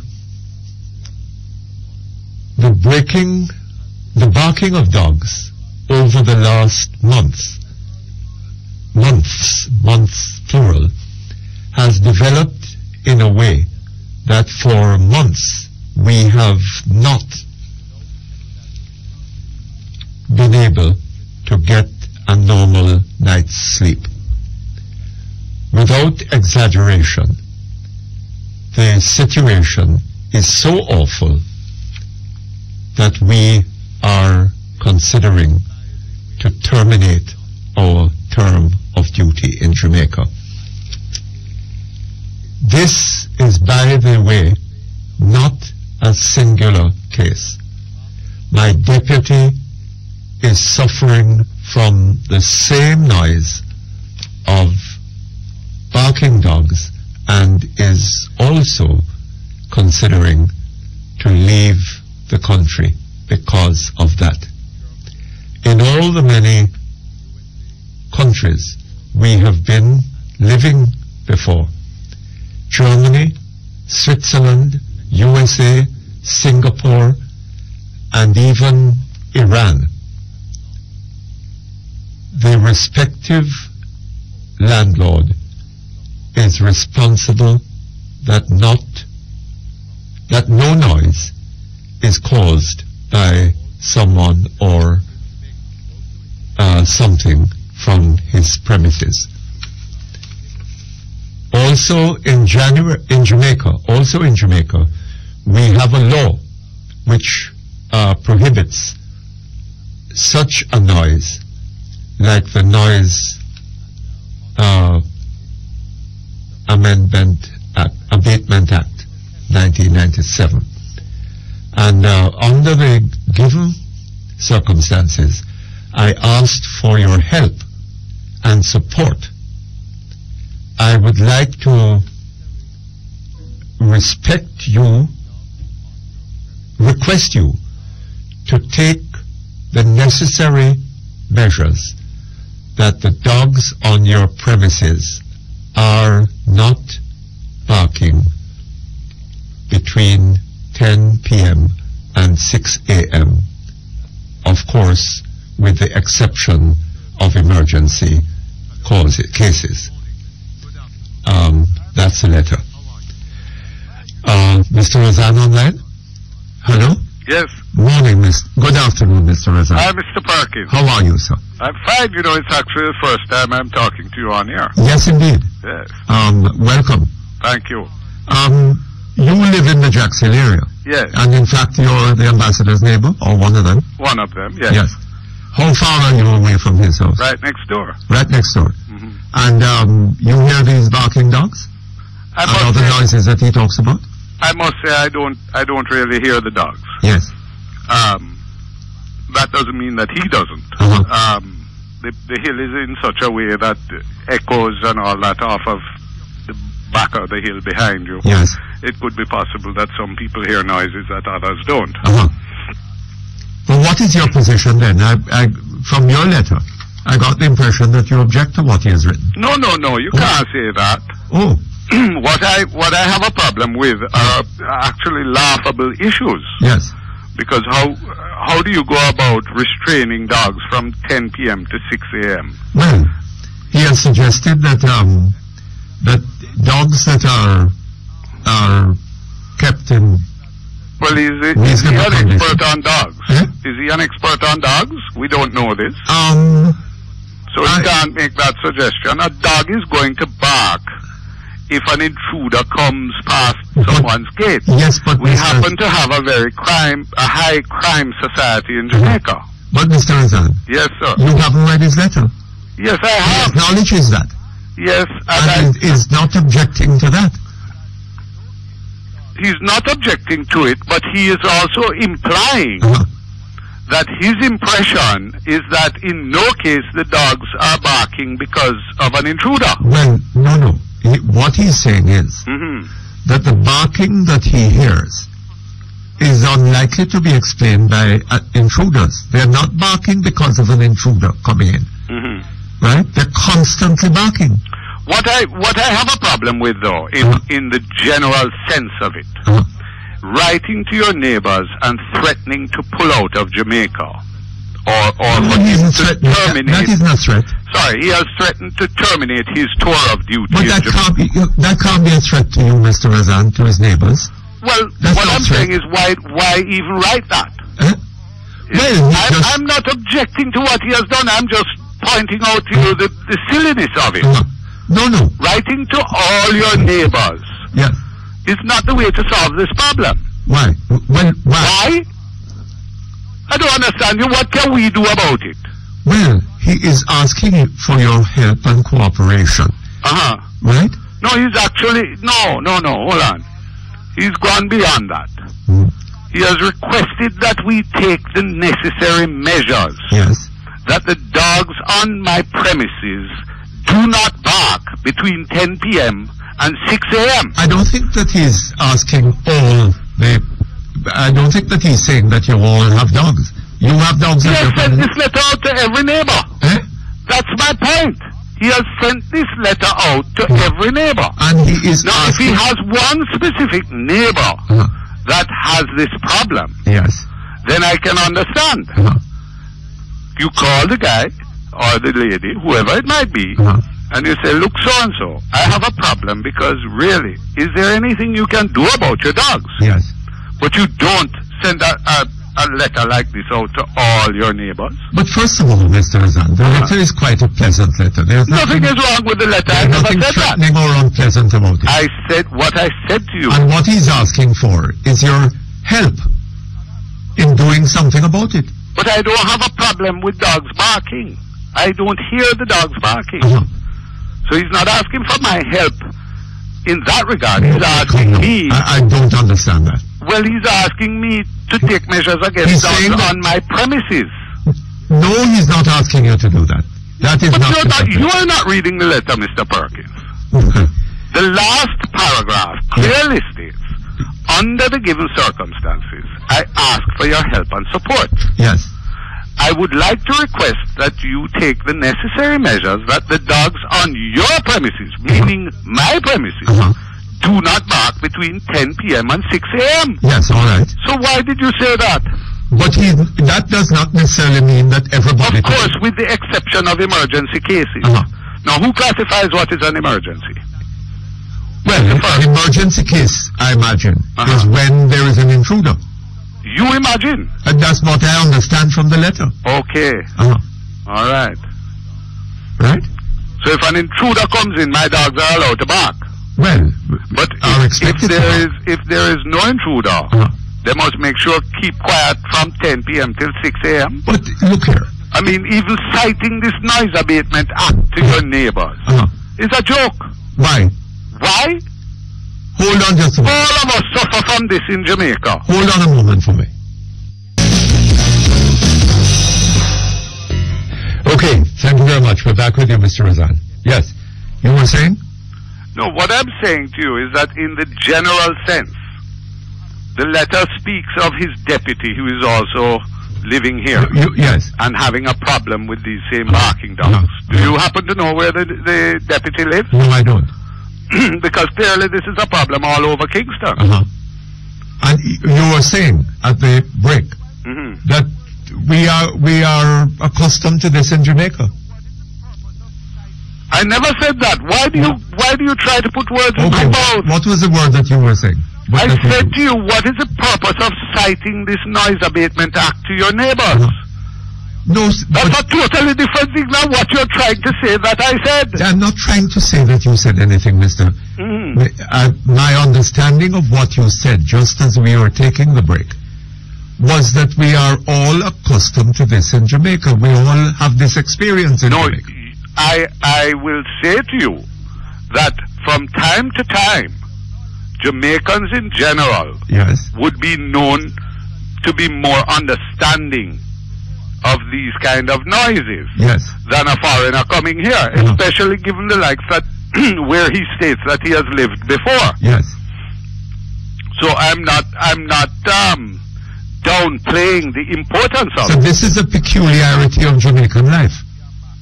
Well, you are saying so. But I'm asking you. I would go so far as to say that because I'm not the ambassador and I don't have a government paying for my security or my bodyguards, I might choose instead to use a dog. Now, if you know anything about dogs and you live on a hill, if one dog 4 avenues down is in heat, I guarantee you the entire hillside will erupt. Oh, is that so? Well, you mean the other female dogs will also bark? Female? I don't know if it's a female. I don't know whether female or male. I know that when a dog is in heat, the entire neighborhood erupts from time to time. Is that so? But one thing is for certain, this is not an every night thing. And it's not a permanent thing. Yes. And I certainly know that if he were to close his windows and turn on his air conditioner, he wouldn't hear nothing outside. Oh, that's what you do? Me?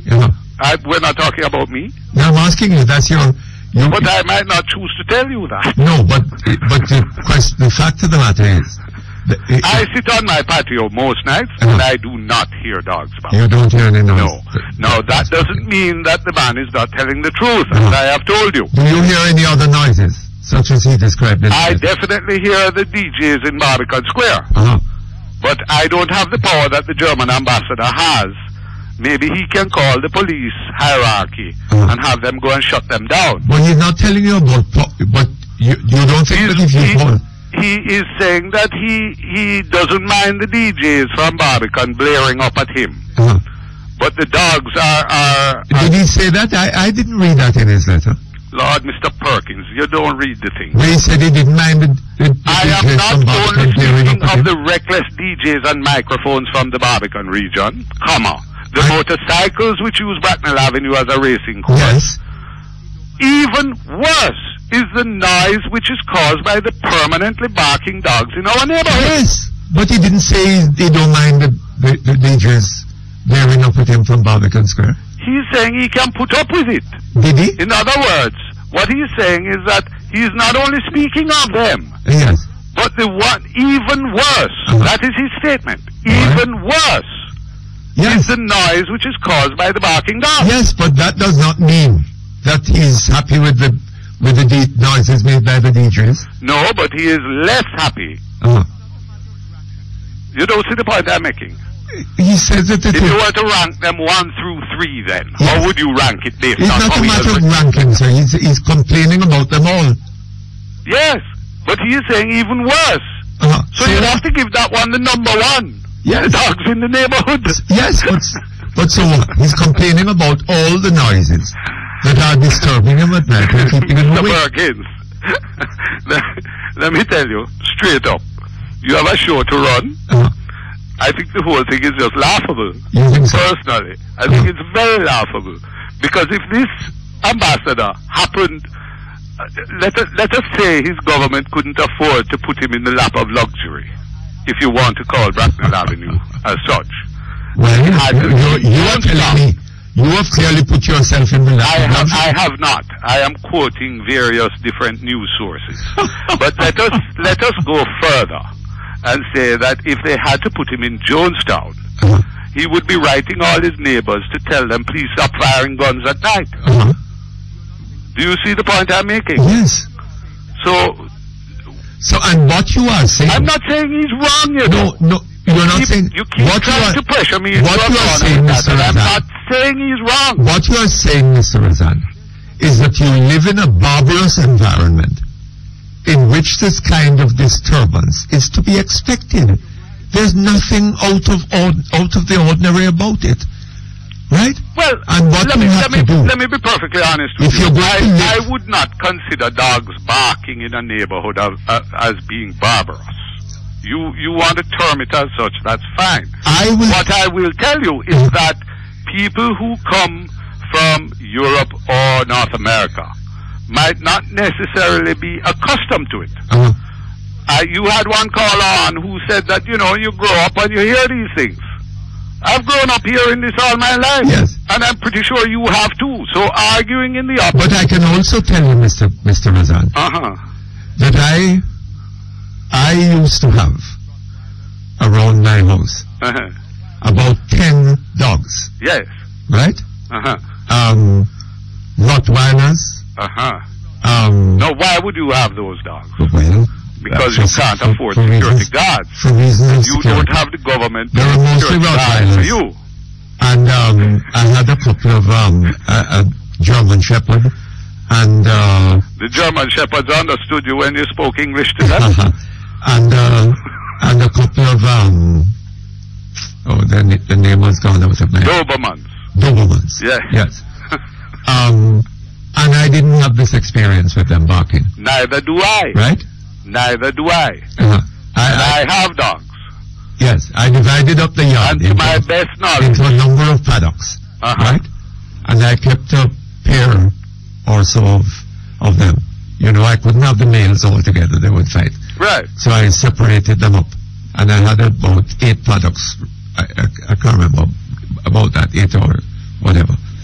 And I had these dogs all around, and I didn't hear that kind of noise coming out of them. But let me ask you a question now. You live on a big farm, right? We lived on a hilltop. In Malvern. This was in Malvern. Malvern? Yes. Yes, I went to school near there, Monroe. Yes. You don't... have you lived anywhere where you have neighbors within normal house lot size beside you? Yes, I'm living in such a place now. Okay. So, let us take this argument further. If you are one of 6 people who received such a letter, and you are not the one that was, your dogs were making those noises. Yes. Wouldn't you have a good laugh at this letter? No. You wouldn't. What would you do? Tell me so I can follow your advice. Well, Should I contact the ambassador and say, this is a very serious problem. We want to avoid any international incident where you have to go because of these barking dogs. I don't know that the problem is one of an international incident. Well, but it clearly would be if this man is prepared to end his term of duty because of barking dogs. Yes. I have never heard such foolishness in my life. I don't understand you. The man and his wife can't sleep at night. Right? So what do you expect them to do? Mr. Perkins, really and truly. And his deputy can't sleep either. His deputy can't sleep. I personally, this has got to be some concocted story to end his term of duty. Is that so? It must be. I think it's the most ridiculous excuse ever put forward by a diplomat. You think for him to end his term of duty he would have to write a letter like this? No, I'm not saying he would. I don't know. I'm not familiar with those things. Are you? No, not really. Right. So let's not comment on that. But you think that you don't recognize... You think that you would be reacting in a different manner if your neighbor were a diplomat who wrote to you saying he's looking at leaving the country and not giving any service here. If my neighbor, whatever he was, diplomat or whatever, right? If he wrote a letter like this, circulated it, and I got a copy of it, right? It is something that I would take seriously and would want to join him in doing something about. Well, I would want to join him, but I'm not prepared to join him when he makes a statement like telling people to keep their dogs quiet between 10 and 6. But I don't understand. You are well aware. Hold on. You don't think that he's entitled to have a restful night between 10 and 6? All of us are. Eh? All of us are. Well, he's not saying that you are not. No, I'm What I'm he's not saying is that here is a problem. Would you help me to do something about it? He hasn't said, would I help him? But of course he has said. That's in the point. Well, Mr. Zan, you don't understand English, man. Read the last sentence. What did he send the letter in? German?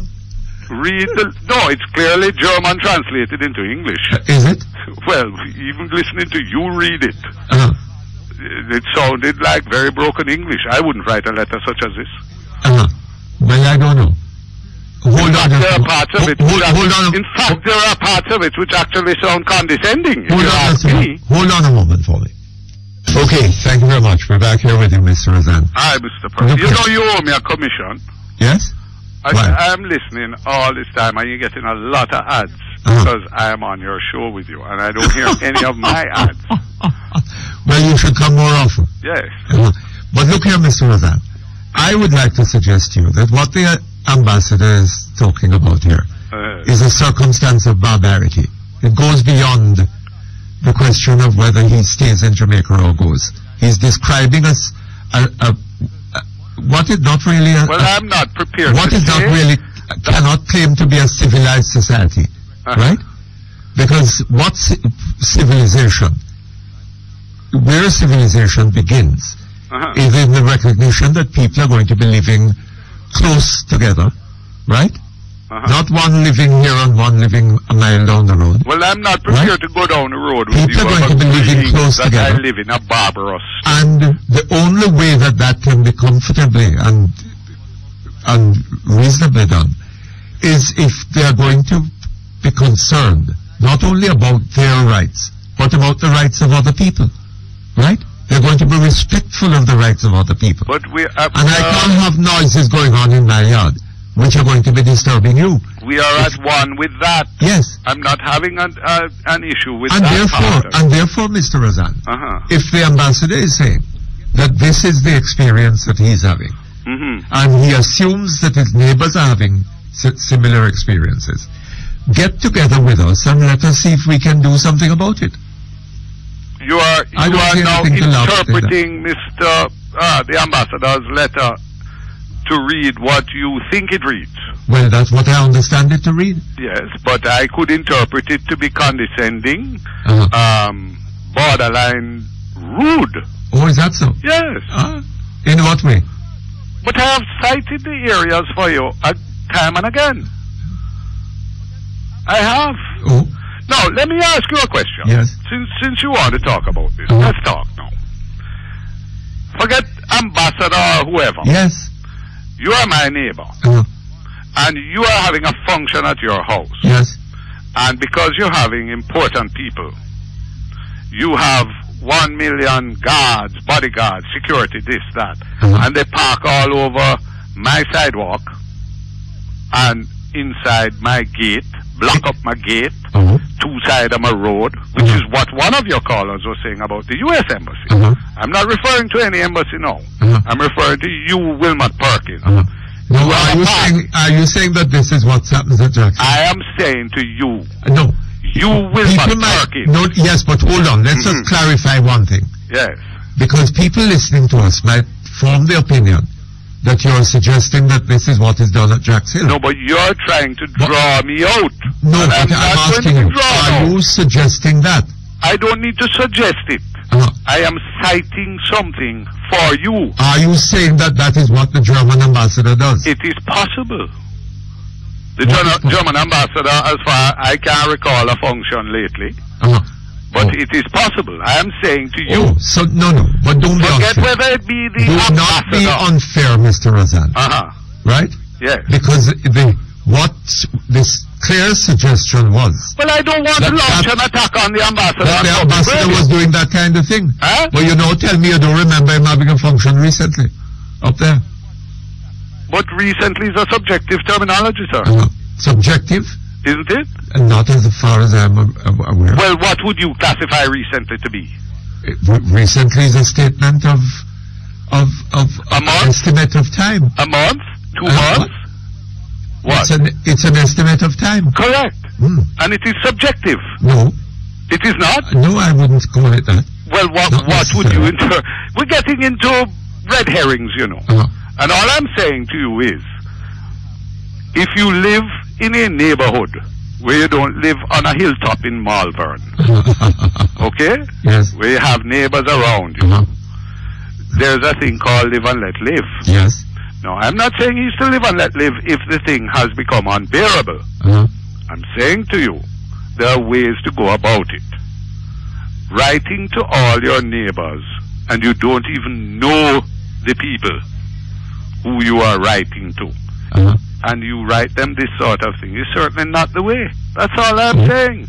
That's what I've been saying from the minute we started this conversation. Well, I really don't understand why. Because all he's doing is inviting you to get together.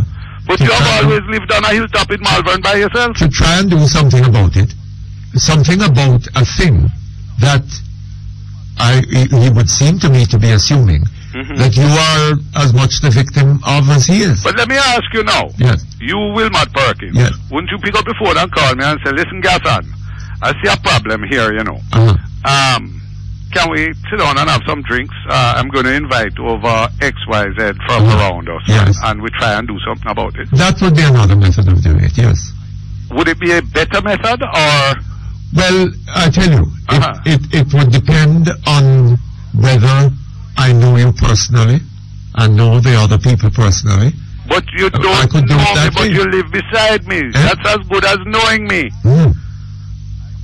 I tend to like to see the positives. And I think that we're well-mannered people in Jamaica. Are we really? I think so. I see. I still believe that we are a good, well-mannered society. That's why we make all the noise and disturb people and keep them away. No, Mr. Perkins, I am never going to agree with you because no society is 100%. Okay? A handful of rotten apples. But you put one rotten orange in a bag and see how fast the entire bag. Why is it that when somebody is having a dance or a party more than a mile away from my house, which I've experienced, right? Why should that be causing me not to be able to see? I totally agree with you. I get it every weekend from Barbican. Well, that is what the ambassador is talking about. But if I pick up the phone and call the police and say, go and enforce the Noise Abatement Act, they would laugh at me. Yes. Don't you know that?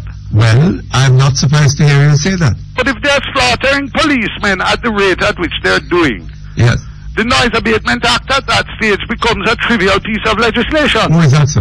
Well, I'm just telling you in light of what takes place here. Yes. So we become understanding and forgiving, and we say, boy, we know the police are under pressure, so there's no way they can enforce that. Oh, I see. Why they can't enforce it? I mean, why? But you know full well why. I don't know why. It's a matter of resources. Oh, is that so? Isn't it? I don't know. That's what I am told as a citizen, as a taxpayer. I see. That the police force is under pressure. They don't have the necessary resources to go out and do all the jobs that they have to do. We're told that every day. Maybe the ambassador did call the police, and maybe that was the impression that he formed.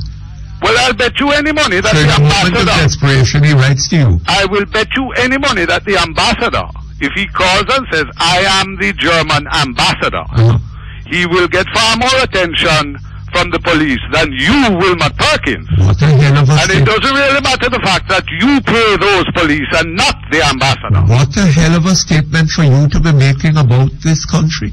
But that is the fact of life in this country.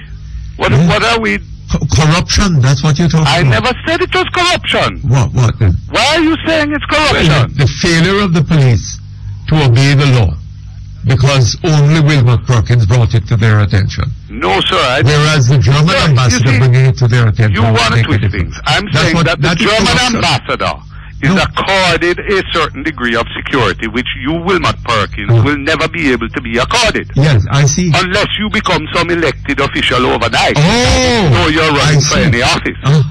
Are you? But me? No, sir, I'm not in that. I am not in that. Unless you can get appointed what ambassador you're telling me about, yourself. What you're telling me about is corruption. It's not corruption, sir. It is corruption, sir. Not at all. Police have a duty to uphold the law. Yes. And they must uphold it.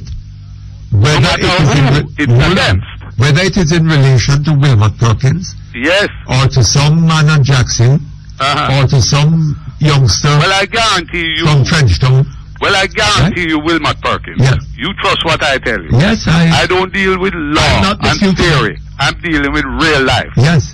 Even if you went to New York City and you said, I am Wilmot Perkins, I am complaining about barking dogs. Yes. You would have zero effect. You think so? I am telling you so. Oh? But if the ambassador of the United Nations complained about it, he would be accorded a more civil attitude. Is that so? Because of his rank. I follow you. But that was not the German ambassador's experience in Germany, nor in Switzerland. But look at the countries you have gone to. You've gone to some serious countries there, you know. Oh, this is not a serious country. But you're comparing a third world bordering fourth world country. I follow you. With first world countries. I don't understand you. I follow you. Yes. And you're content that it should remain so. No, you see, again, you're trying to put words in my mouth. I'm not. I'm asking you a question. You cannot look at one of my establishments and say that I am content. I strive to be first world in everything I do. Yes. So why would you make such a statement? Well, have you been into any of my establishments? I'm sure I have, yes. And you would call them fourth world? But you're they're the most first world places in Jamaica. You're content when you come out of them to live in a fourth world environment. I am not content. I never said I was content. You think the German ambassador should be equally so? The German ambassador knew full well he was coming to a third world country when he left Germany or Switzerland or wherever he left to come here. You think he didn't know Jamaica is a third world country? He knows more about this country than you or me. Yes, I see. From all his IDB and his World Bank reports. I see. So he didn't come equipped with the appropriate contempt. There is no German that comes here with contempt. There is no tourist that comes here with contempt for this country. Otherwise we wouldn't have a thriving tourist trade. Because we are considered, and again I'm quoting from various news reports that I've read, we are considered so-called damaged goods. and yet people keep coming here. Yes. So clearly we obviously have something that these people like. Yes. Correct? And I think Germany, more than all of Europe, is a heavy contributor to Jamaican tourism. Yes. I'm not sure, but I would say I would almost bet that. So obviously the Germans see something here that they like. Funny. It is just that they don't like the barking dogs. And the noises generally at night. No, that's not true. Oh? Because when they come here, they all go to these DJ dances. I see. I've seen them there. Not the ambassador. Yes, but if they at some point they want to have a good sleep, they don't want to have DJ noises going on in their Well, nobody would. No. Nobody would. Oh, so it's not it's the German ambassador is not being unusual or unnatural here. I never said he was, you know. Oh. If you go back and play back the tape from when we started this conversation, I said the man might well be within his rights. His fault is that he's asking your help and support. I never said he had a fault. I started listening to your program. All right, sir. And listening to certain calls that were coming in, and I said you need to be clarified on the issue, because the last paragraph of his letter is telling you to keep your dogs from barking. He doesn't have that right. That's not right. The dogs must be free to bark as much as they like. But you can't stop a dog. All right, I'm not sure that is so, sir. I am still asking you, sir, when he says what measures can be taken. You tell me the measures that I can think be the taken. dogs can be trained. And I think that one has a duty And I'm to proposing ensure that if one one dog on the avenue is in heat. All right, sir. Thank you very much. All the best to you. Okay, thank you very much. We're back here online. Isn't it interesting? The ambassador said in his letter that among the places he lived in and didn't have this kind of experience was Singapore. Singapore. I wonder what he would have said had he lived in Cayman Islands or in Bermuda.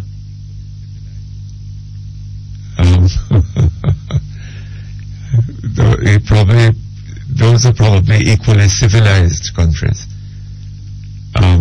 Civilization being primarily concerned with a recognition of the rights of one's neighbor, right? A recognition that you're going to be living close together with other people, and you cannot behave, you must behave in ways that will make it possible for that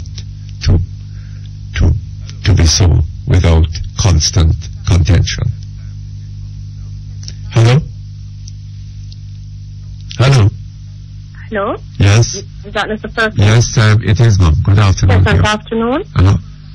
Yes, you know, as I listen to the comment from Mr. Azan, I tell you something, it is disgraceful. That letter speaks for a lot of us.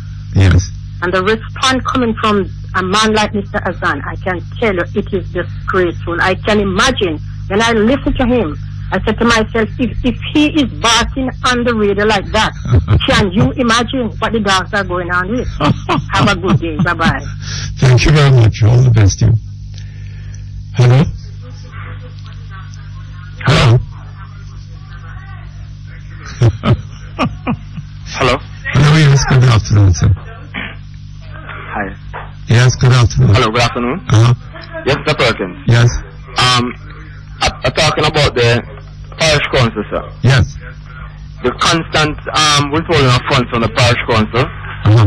And we see the bridge that collapsed. Yes. Yeah. It is systemization that's going on against the parish council. Are you a parish council? Sir? Are you a parish council? If I'm a parish councillor? Mr. Perkins, I'm not a parish councillor to see what's happening, sir. We are live here, Mr. Perkins. Right? We saw what happened the last time when the parish councils marched in relation to the funds that they weren't getting. And what is happening, if you notice recently on the news the other day, where the opposition was saying that Mr. Azan was giving money to the caretakers. where JLP sitting MPs are in those places, in those constituencies. Yes. They are doing this as a political thing. It's a political victimization being carried out by the government. Is that so? What other conclusion could I draw from that, sir? For them to be bypassing the members. Well, maybe another conclusion is that the government just don't have the money. No, but they have the money. That means they can't pay the voters their allowance that they owed them for some time. A lot of people, even if the people at UTEC right now, they're up in arms for the money. UTEC is on strike, yes. Yeah, the lecturers, yes. But what I'm looking at, sir, is like a strategy because it's the first time in our history we have had a JLP control or parish council while the PNP is in power. You're right. I haven't checked on that. Right. So because of that, they are using this thing now to starve the parish council of funds in order to have them, not looking good in the eyes of the electorate. And the Prime Minister is claiming that she is the Prime Minister for all Jamaica, right? And I think that it is a disgrace that this is happening at this time.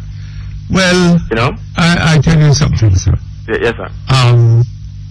It may be that some of that is in it, but it is also true that the government is very short of funds.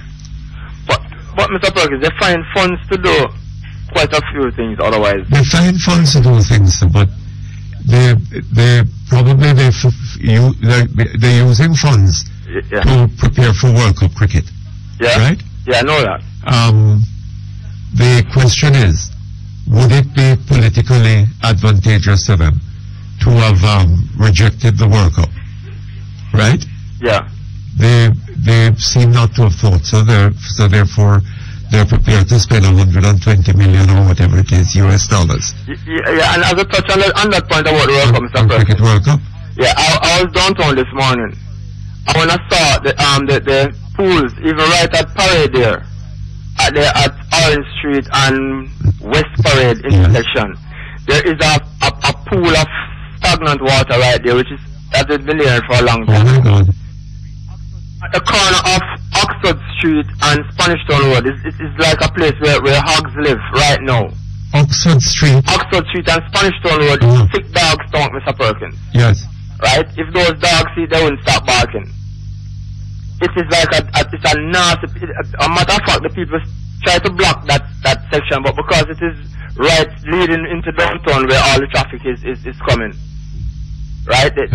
So they have pallets. Half of it is blocked up, and it's mud, it's mucky, and the sewage water is dig out a big pothole. Yes. They have like a big little pond of sewage water circle right there in the middle of the road, and it's muddy water. So it's not like it's clear water, so it's very messy, And I want anybody to come to my country and see something like that, and that's downtown. That's really, if they say, okay, let's go to the market to buy some fresh Jamaican fruit. That's what they have to pass and. But that would be dangerous for other reasons. Yes, sir. Right. So I'm pointing that out, and the gullies that run through even in Western Kingston there, with garbage, and so it's piled high in some areas of that gully right now. You can walk on some of the garbage and go down into the gully. You mean the one that runs through Tivoli Gardens? No, it's that same gully, but the section in Denhamtown mainly. Oh yes. It's that part of it is very, very terrible. It needs urgent cleaning, and the sewage water. One section right now, the sewage water is.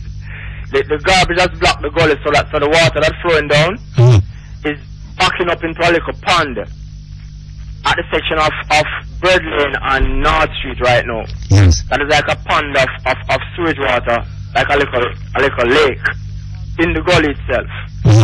Yeah, that's the situation there. So we'd like the authorities to know about that.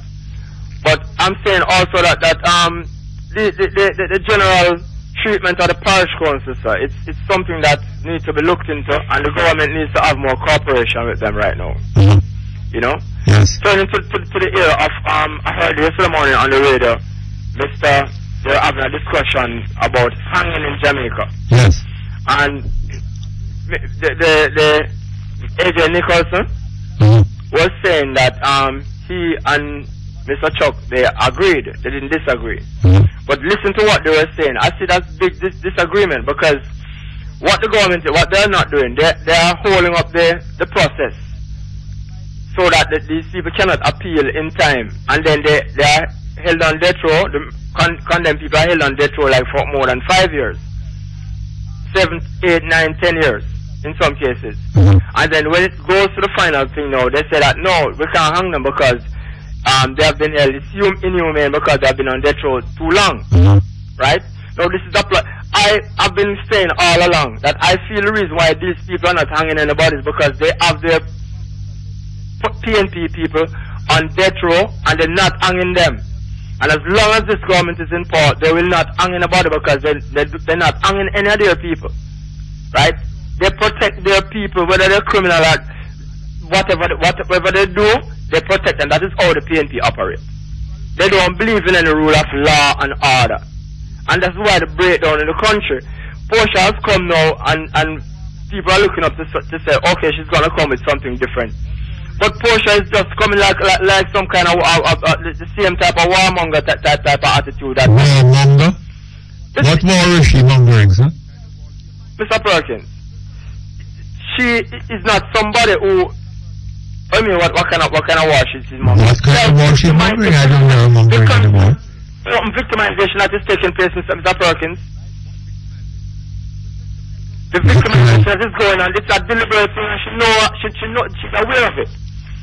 Right? What victimization?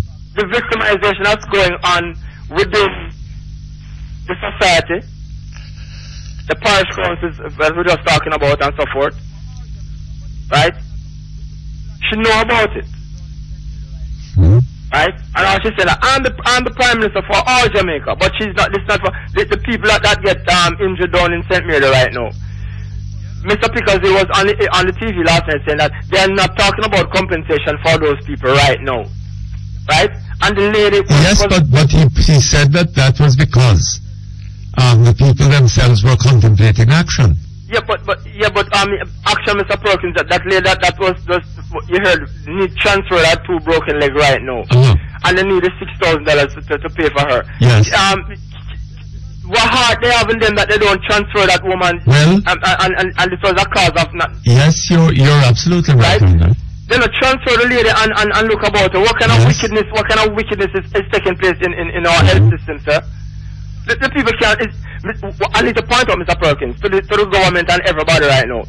The money that is funding these hospitals is not free, you know. It's taxpayers' money buying all the medicine that is in there, all the salaries that are being paid.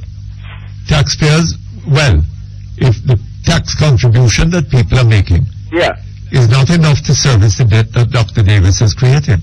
No, we're talking about the debt now, Mr. Perkins. We're talking about but nothing is left supplies over. that are being. Nothing is left. No money is left over to go put gas in the ambulance to take the lady to town. No, they can't give it. They can't tell us that, Mr. Perkins. No, man, they can't do better than that, man. To transfer one patient.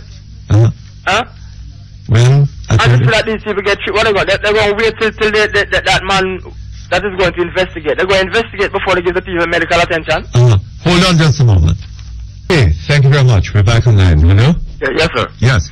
Yes, sir. As we're leaving off about the hospitals, it's a point that I wanted to bring to your attention some time ago, sir. To say that the present health system, sir, if a new JLP government should come into power also, we need them to look into that health system. The system where people have to go to the hospital and pay this exorbitant sum for operation, and especially operation. Well, there are so many things that a new government is going to have to look into. One knows, would like to know how in God's name they're going to do it. Well, I mean, that is health. I know without health, without anything, you know. I know. You know, health is a priority. Very important, sir. Right, because, you know. But things are at a point now, in relation to health, in relation to roads, in relation to security, in relation to education, and on, right? And there is this horrendous debt, and very little in the way of production to, Yeah, we need. we need, we used to talk about producing ourselves out of a situation. Well, we have to. But if talking alone won't do it, because most of our land have gone into disappear. I mean, most of the farms are now in woodland, right? Where cows used to be, when I drive past them, I see pure woodland, right? And people are being unemployed. Yes. Right? So, what we need I'm saying that we need to... that unemployment is down? Sir? The government is telling us that unemployment is down? I hear that 40% of our workforce is self-employed, so maybe they'll become self-employed.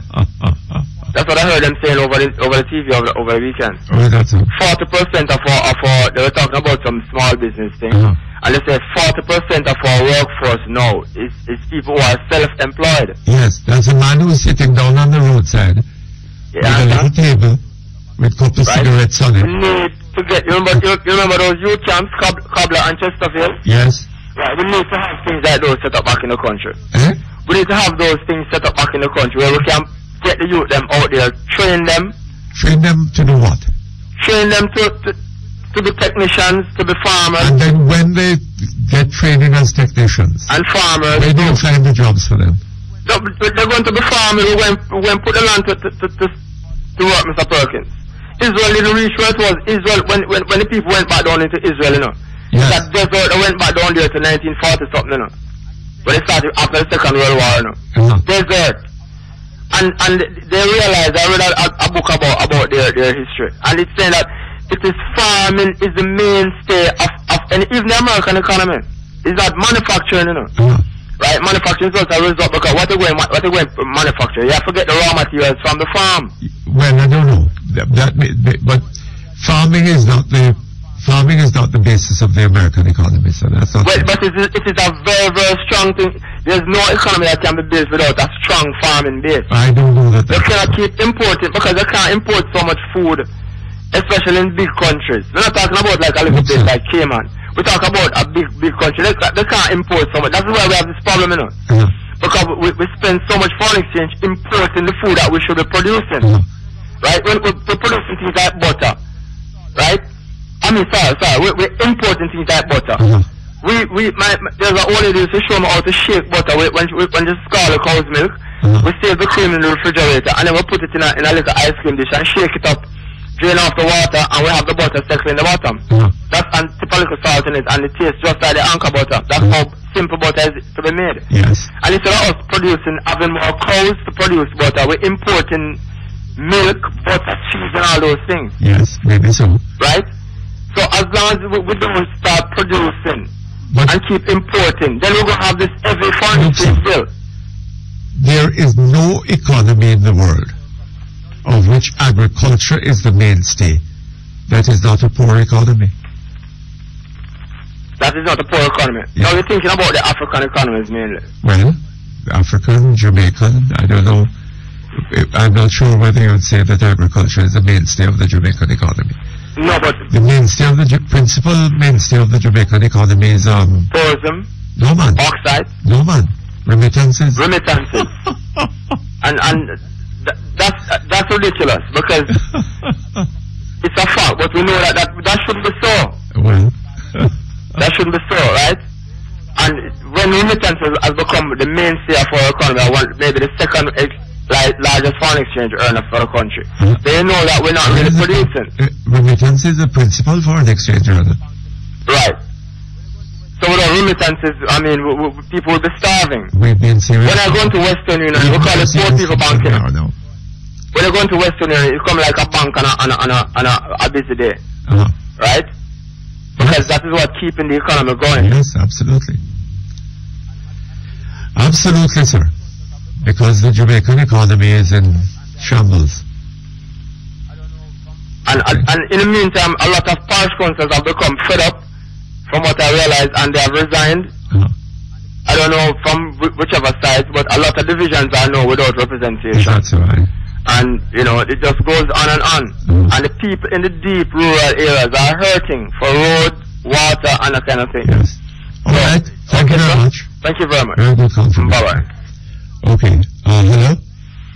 Hello? Hello? Is this Mr. Perkins? Yes, it is, ma'am. I am calling from Maryland. I'm calling long distance, which is very nice to get on your program in the first place. I beg your pardon? I'm calling long distance. I'm calling from Maryland. The problem is, I just heard a gentleman that was responding to the dog barking. Yes. Okay. My question is, can it be so hard? I don't know who this man is. I don't even know who appoints him to be whoever it is. But can it be so hard that these people cannot go up to where the dogs are or where the house is and just investigate why these dogs are barking so much? They could be hungry. Maybe the poor man can't afford to feed the dogs. When was the last time the dogs got fleed? De-fleed or whatever. Can they not just say, let's see what's wrong with these dogs? I grew up in Jamaica where they had dogs. My mother had dogs. The dogs bark when people come to the house. That's okay. But they don't bark all the time. So for the dogs to be barking all the time, there's something wrong with the dogs. Something seems to be wrong, yes. Maybe they could ask the ambassador for a few cans of dog food to feed the dogs. Who knows? But these are not poor. This is not a poor area, you know, Mom. I know, but then again, I know they're not poor, but there is something wrong with the dogs. Well, what is so hard in just meeting these people and see what is wrong with the dogs? I mean, this guy, I understand why Jamaica is where it is right now because of the arrogancy of this man. He's too arrogant. The ambassador talked in his letter about other noises, including the noises of motorcycles racing past, and so on, using the road as a racetrack. And it is possible that might stimulate that barking among the dogs, right? And the other noises around, maybe that too. I don't know. You know, the thing is, I'm not blaming the ambassador at this point because he says he could even put up with the noise by the DJs. Okay, which is probably on the weekends. But to have the dogs continuously bark all the time during the night, that's very disturbing. And I'm going to point one other thing out that he said. He said if you were to come to New York and something was happening and you reported, they would have cart him, dogs, cats, and everybody away. I live in Maryland, and where we live, if the dogs are disturbing the neighborhood, trust me, something is done about it. It's not just, well, you have to be somebody to call. That's bulls. So he can come up here and bring as many dogs as he wants and bark as loud as he wants. Brought him dog, cat, ma, dog, everybody would be carted away. And that's all I'm saying. And since he's supposed to be the big wig up there, he could at least go see why the dogs are barking all the time. Obviously, he said he never heard the dogs. So obviously, he can't complain about something he never heard. So he needs to either set up a little tape, listen to what's going on, and maybe they can address the problem. But it's not a big deal. But you know, hold on just a moment for me. Okay, thank you very much. We're back here online. Hello? Yes, sir. Yes. But, you know, the thing is, as I was saying before, it cannot be such a big deal to solve such a tiny problem. Wouldn't you agree? You know, Mom, it's not a tiny problem, you know. It is not? No. How big is it? I'll tell you something. This is an issue that has to do with the very concept of civilization. Right? And because any civilized society, in a civilized society, people are living close one to the other. And therefore, the individual person has to be concerned about the rights of his neighbor. If he wants to live a peaceful... I agree with you. Yes. And one of the problems of Jamaica is that we haven't got that. We're not concerned about the rights of our neighbor. Right? You're right. People believe that they have a right to make all the noise they like. And if you don't want to put up with it, well, do what you can about it. Because a lot of them have them bad man friends, all of that, will come bad up people and all that stuff. That is part of it too. Right? You know how many people going through the same thing in Jamaica? They cannot complain. If they complain, the next thing you know is somebody come burn down your house or threaten you the next day. You know what I'm saying? Yes. I tell you what though, that man with all the dogs barking on the hill, I bet if someone's in the ghetto, and one of those ghetto boys go over and say, look boss, stop your dog barking, I bet you any money, they would have do something about it. But I have a friend, you know, I have some friends who live close to a church, right? And they have similar experiences. I am telling you, Jamaicans have become too indisciplined. That's why they're in the situation that they're in right now. It's like it's the norm, accept it, or this is Jamaica, this is whatever. Him talking about third world and all that stuff, that is all crap. There's a difference between respect. I don't care whether you be first world, third world, second world. I don't care. You must respect your neighbor. Yes. Come on, man. It's nothing hard. And he's speaking for Jamaicans. He needs to shut up. I don't care who he is. I don't know who he is. But as far as I'm concerned, the dogs are behaving just exactly like the man. He is the example of the dogs. I'm telling you. Because if somebody says to you there is a problem going on, wouldn't you want to address it? Yes. But obviously he doesn't want to. He thinks it's childish and lavish or whatever his terminology is. Let me tell you something. That is why Jamaica is in this situation. The minute Jamaicans decide to go back to discipline, respectfulness, lovingness, that is what is going to help Jamaica to come back. I'm talking about the dogs, you know. I mean, there are places where children are encouraged to behave. Exactly. In ways not much different from those dogs. Exactly, Mr. Perkins. Exactly. Okay. If you teach your dogs to be, or your child for that matter, to be a nice, decent child, guess what's going to happen? That child is going to grow up that way. You'll bring up the child as a hooligan, what do you think is going to happen? You know? And what is the point of teaching your child to be nice and decent when your child is surrounded by other children that are behaving like hooligans all the time and are encouraged by their parents to do it? Yes, Mr. Perkins, I tell you, there are so many people up north that wants to go back home. We have come here, we have paid our dues, we have put our kids through college, we have done what we ought to do, and we want to go back to a piece of safety, a place where we can call home. Yes. We can't come back because of the indiscipline of people like those. Because they're chasing people away. You go there, them extort you for all kind of protection fee. They want this, they want that. People don't want to go. That's why Jamaica is in that shambles it is right now. That's a large part of the problem. You know what I'm saying? You know how many people here, Mr. Perkins, want to come home? Yes. We have paid our dues. We are sojourners in this land and we want to go home. But what you going to go home to? You might as well die here. Isn't that sad? It is very sad. And we have the resources to come back there and be of great help to that country. We can bring the dollars back there. We can build homes. We can start businesses. We can create jobs. But who the hell is going to come back there when your life means dildo? Nothing. Yes. So there's an angry group up here right now, and we're watching and we're seeing and we're hoping that something will happen. But right now, I don't even know if who is there right now can address that situation. I think it's bigger than all of them. You're not powerless, you know. You're not powerless. Well, what can we do? Well, I tell you something. Do you realize that your remittances that you send home are the largest single source of foreign exchange that Jamaica has? I didn't even realize it. I just knew that. Can you imagine? So if we decide to turn, it's just, the sad thing about it, Mr. Perkins, here's the other thing. The very people that you're sending the money to, you're trying to help them. Are behaving like that?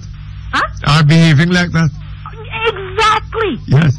Exactly. Because look at this man creating all this problem about, is this a laughing thing about the ambassador? Come on. If he's supposed to be an example of what society is in Jamaica, can you imagine what he expect the people in the ghetto to behave like? Thank you very much.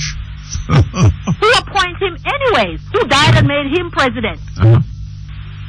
But let me tell you what, there's a day of reckoning, and I cannot wait for the day to come when people like those won't even be footnoted in the history of Jamaica. I'm telling you, they have taken a nice country and ruined it out of stupidity, and they all will pay somewhere, somehow they're going to pay.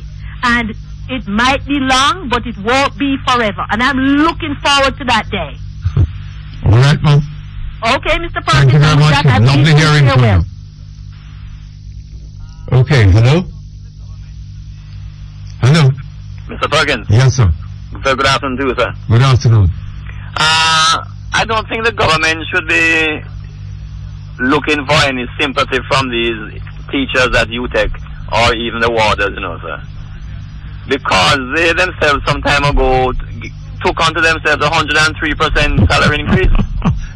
You're lucky they haven't taken another 103. No, but because of that very deed, sir, they need to come forward and pay what is due. Yes. Because they are leading by a very bad example. And even the Prime Minister before he resigned, Mr. Pattison, I was so surprised that we allowed him to attach his pension to the present salary of a Prime Minister. Salary of a Prime Minister, yeah. Yes, and even at that time... Looked after himself very well. Very well.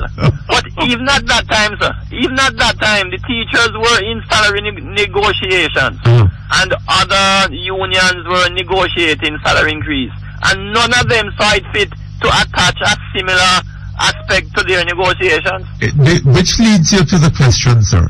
In whose interest is Jamaica governed? We are baffling for an answer. Huh? We are baffling for an answer. Well, I don't know. You think you have an answer? Is it in the interest of the Jamaican people? It doesn't seem so. But we sit back and allow these steps to be taken against us.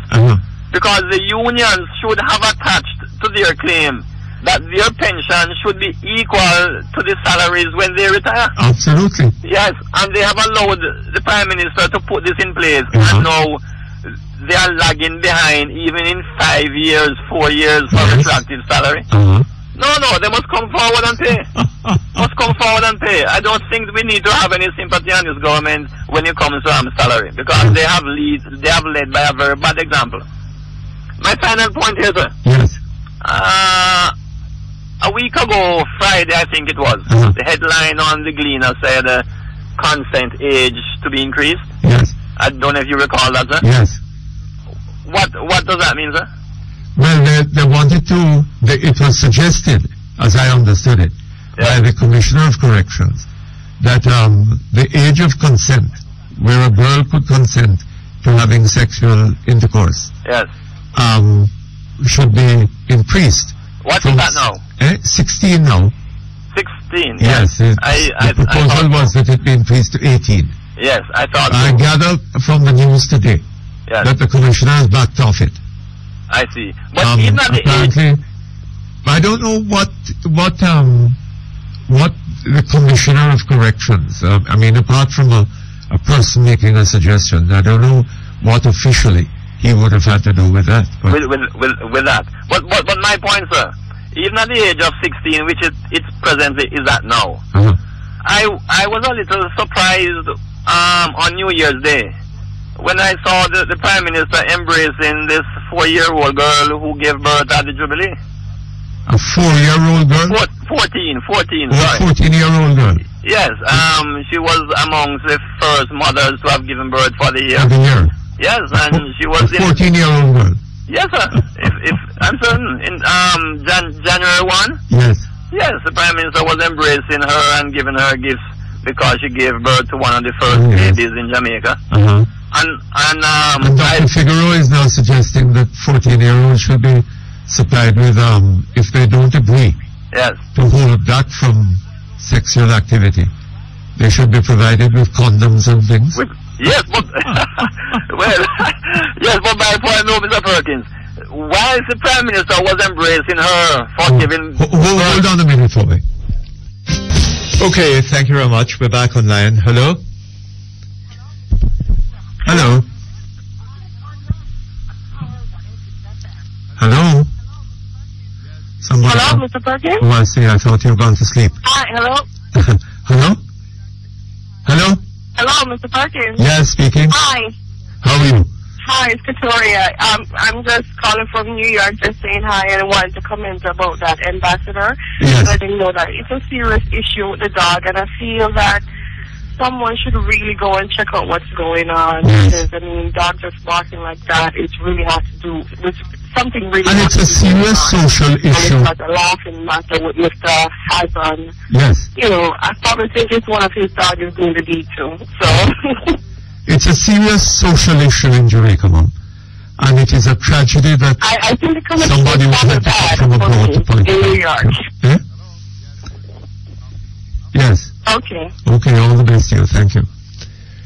Okay, hello?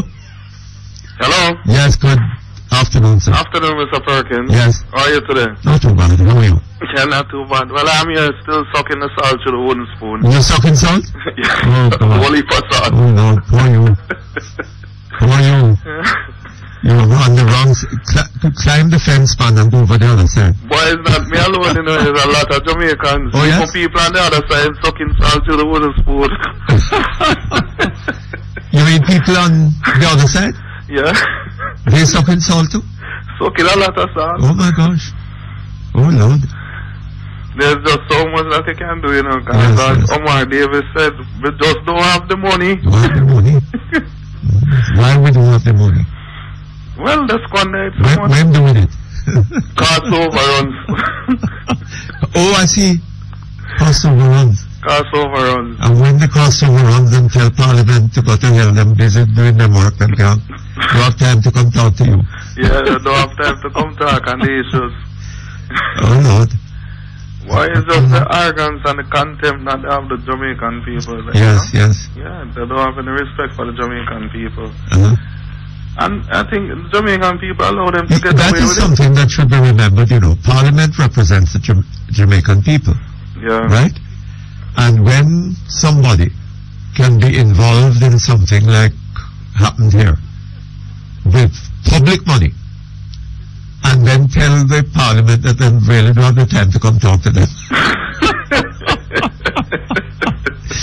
This is a serious thing, man. Eh? Hold on just a moment for me. Okay, thank you very much. We're back here. Hello? Yeah, Mr. Yes. Perkins. I was looking through the Observer and I saw the article where the contractor general is saying that Barbara Clark basically is lying. That she had interviewed twice. Yes. Right? Now, if that is the case, Mr. Perkins, don't you think that Barbara Clark should resign? Yes, if that is the case. If that's the case, she should resign. If that is the case, yes. Yeah, because, I mean, if she is saying that she wasn't interviewed by the contractor general or anyone from his office, Yes, and it can be proven that she was, in fact, interviewed, Yes. then she isn't fit to hold public office. Well, that question would certainly arise. Yes. And I suppose that a lot of people in government today would have to resign to So I'm not expecting her to resign. Well, there are a lot of people in public office and some seeking public office who I've lied to the public over and over. well, some have gone well beyond that.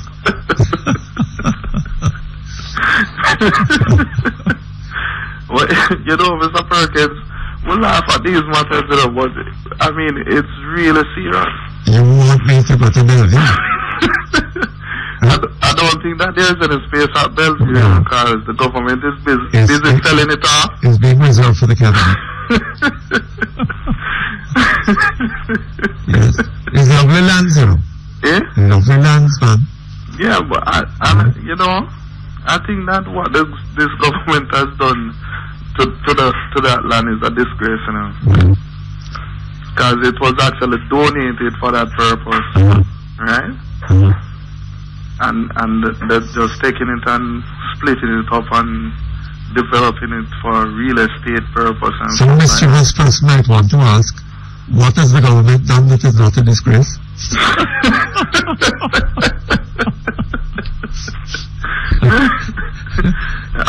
Anyway. And I noticed we still haven't heard anything from the PMP about the traffic bureau matter. Well, I have a suspicion that we're going to be hearing something about the traffic bureau matter before too long.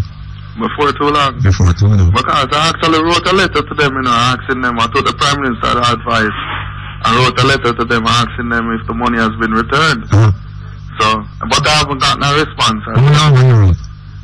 About 3 weeks ago. Oh well, when you get the response, give us a call. I'm not too sure if I'll be getting a response. Well, let's hope. Well, I'm still hoping. Okay, all the best. Same to you, Mr. Thank you very much. Yeah. Okay, we're going to have some. We have some. Just a few emails. Mr. Perkins, hi there. I totally agree with the Germans who wrote regarding the barking of dogs. Dogs can be a nuisance, and believe me, they really can prevent one from sleeping. I've had experiences with dogs barking, and I've been unable to enjoy my sleep night after night, and I don't live in Jacks Hill. Believe me, sometimes I feel I could just kill those dogs. Where I live, if these dogs stray and are a nuisance, they get dealt with. The lady who called and who was on the defense of the dogs, and that Jamaica is experiencing many problems, was missing the point you were making. People are entitled to peace and quiet in their homes, especially during sleep hours. I am ashamed to hear her speaking like that. I hope the authorities do something, and the Germans don't have to leave Jamaica. I stand in solidarity with the gentleman. Yes. People need to take control of their dogs and ensure that they do not disturb the peace. It's not only the sound systems. I pray that a system is set up in this country where people can complain about barking dogs during a prescribed period and heavy fines are charged. Yes, I agree with you. What is shameful is that somebody had to come from abroad to come and raise this issue with us. Here's another one. Mr. Perkins, I'm surprised you allowed Mr. Azan to go on with that belligerent attitude of his. Mr. Perkins, as one who suffers from barking dogs and a retired person, I bought into a so-called upscale townhouse complex some years ago, being assured by the developers that the occupiers would be thoroughly vetted. Mr. Perkins, after some years, other townhouses began to be built in the area and other types of housing as well. The owners changed. Our lives are now a living misery. Not only dogs, loud music, and the children. Mr. Perkins, the behavior of the so-called upscale Browning children. They are the loudest, rudest, and most abominable behavior that I've ever seen in a child. And if you complain to the parents, they will abuse you right in front of the children. Therefore, the children have no respect. I agree with the German ambassador. I would complain officially to the government of Jamaica instead of just writing the people, because they just simply don't appreciate. What is the government of Jamaica going to do about it? There's a lot of opportunity for it to do things about do something about things of the sort, and it hasn't done so. There's a law, night nuisance. What's it called? Night noises. Night noises Act. What is done about it? Good afternoon, Mr. Perkins. I need to bring this matter to your attention. In 2005, I went to the income tax office to see if, as a pensioner, I could apply for a new tax code in order to pay less tax. The clerk asked me for my NIS book, then proceeded to add the NIS amount to my monthly pension. I asked her to explain why this was done. She informed me that it was income and should be taxed as directed by the Minister of Finance. Her NIS receipt pension, yes. NIS pension was affixed to a monthly pension, and it's being considered income by the Ministry of Finance. Well, I suppose it is. But mark you, that person contributed to to the fund, to the NIS fund. And paid tax during the time they were contributing? Yes, but were they paying tax on that money? I'm not sure about that.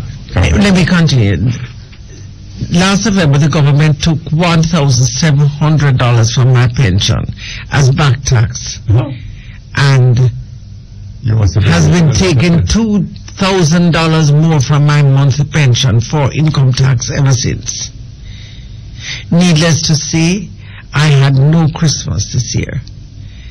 The NIS is already inadequate and pensioners needed to help with medication. How can a government tax the NIS? People need to know about this diabolical act. How long have you lived in Jamaica? Don't you understand that the government of Jamaica is the chief exploiter of the Jamaican people? They talk about exploitation and slavery. So it is income then? I suppose a pension is income. Well, I will, it just came in, but I will check with the Ministry of Labour. Yes. On the matter, and the Ministry of Finance. Well, the Ministry of Finance has declared it income. Yes. So the question is whether the pensions that these people are getting are such that they should be required to pay income tax on it. They cannot live on it as it is. When you consider what people are getting as an Irish pension, that can't feed them for a week. Mutty, I will never understand your logic. It gets to be lopsided at times. You badly need to talk to more people on the street. You will hear the words, "Them nah hang nobody again, so we can dust him." We can what? Dust him. Kill him. As long as there is no punishment, the killings will continue to get worse. Who is suggesting that there should be no punishment? I believe this is in reference to the discussion on hanging yesterday. Yes, but I never said that there should be no punishment for murder. And one of the things that I pointed out is that to punish somebody for committing a murder, you first of all have to catch that person, right? And the police are not able to do that in the majority of instances. Finish. Yes, go ahead. As long as there is no punishment, the killings will continue to get worse. Our police officers are given baskets to carry water, while gunmen are supported in high places. Yes, maybe so. And our politicians talk about it. They all know about it. Crime is normally fought in the hallowed halls of justice. When is Neville Lewis going to be honored? Is he going to get a medal of honor for the brutal slaying of Vic Higgs? Oh, it's not honored. Okay. Oh, apparently Neville Lewis is the person who was found guilty and is doing life sentence, or was sentenced to be hung for the murder of Victor Higgs. Yes. He's asking, when is Neville Lewis going to be pushed? Is he going to get a medal of honor for the brutal slaying of Vic Higgs? Do you agree? You may unwittingly be supporting the way the politicians keep their seats in the House. You wonder why people are getting away with killing others? You are quite surprised? Incidentally, I see a policeman who was charged in connection with the Brighton shootings has now been declared Policeman of the Year by, what's the name of the company? Lasco. Lasco, yes. Policeman of the Year. And I'll just read this just before we go off. Has Mr. Adams ever been declared Policeman of the Year? I don't know, but I will inquire. Mr. Perkins, it is amazing how much emotion and energy we spend on trite matters, like cartoonist caricatures of politicians, while we ignore important matters like economic mismanagement and corruption, which are impoverishing the nation to profound degrees. Take, for example, the continuing fraudulent theft of checks from the Jamaica Post Office. The Auditor General recently reported that in 2001, a check from the USA Post Office to the Jamaican Post Office for $100,000 US, that is Jamaican $7 million approximately, was brazenly encashed in the USA.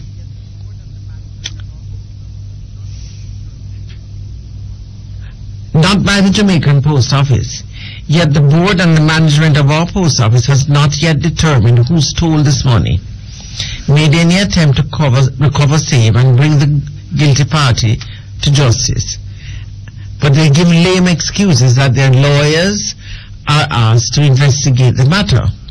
Since 2001, mind you, whenever a check is negotiated in Jamaica and the USA, the details of the transaction are printed on the back of the check. The bank in which a check is lodged, the date lodged, whose account received the money, etc., etc. Therefore, no lawyer should be needed for this very simple process, which should not take more than a week to conclude. Mr. Perkins, we need to get to the bottom of this so that we can restore confidence in our post office operations. Yes. People have been talking about sending money in the post for years. I'm afraid we have to leave. And getting lost. I'll have to, that's a particularly interesting case. But I wonder when he discovered it. Anyway, that brings us to the end of Perkins Online for today. We'll be back, we hope, tomorrow, usually.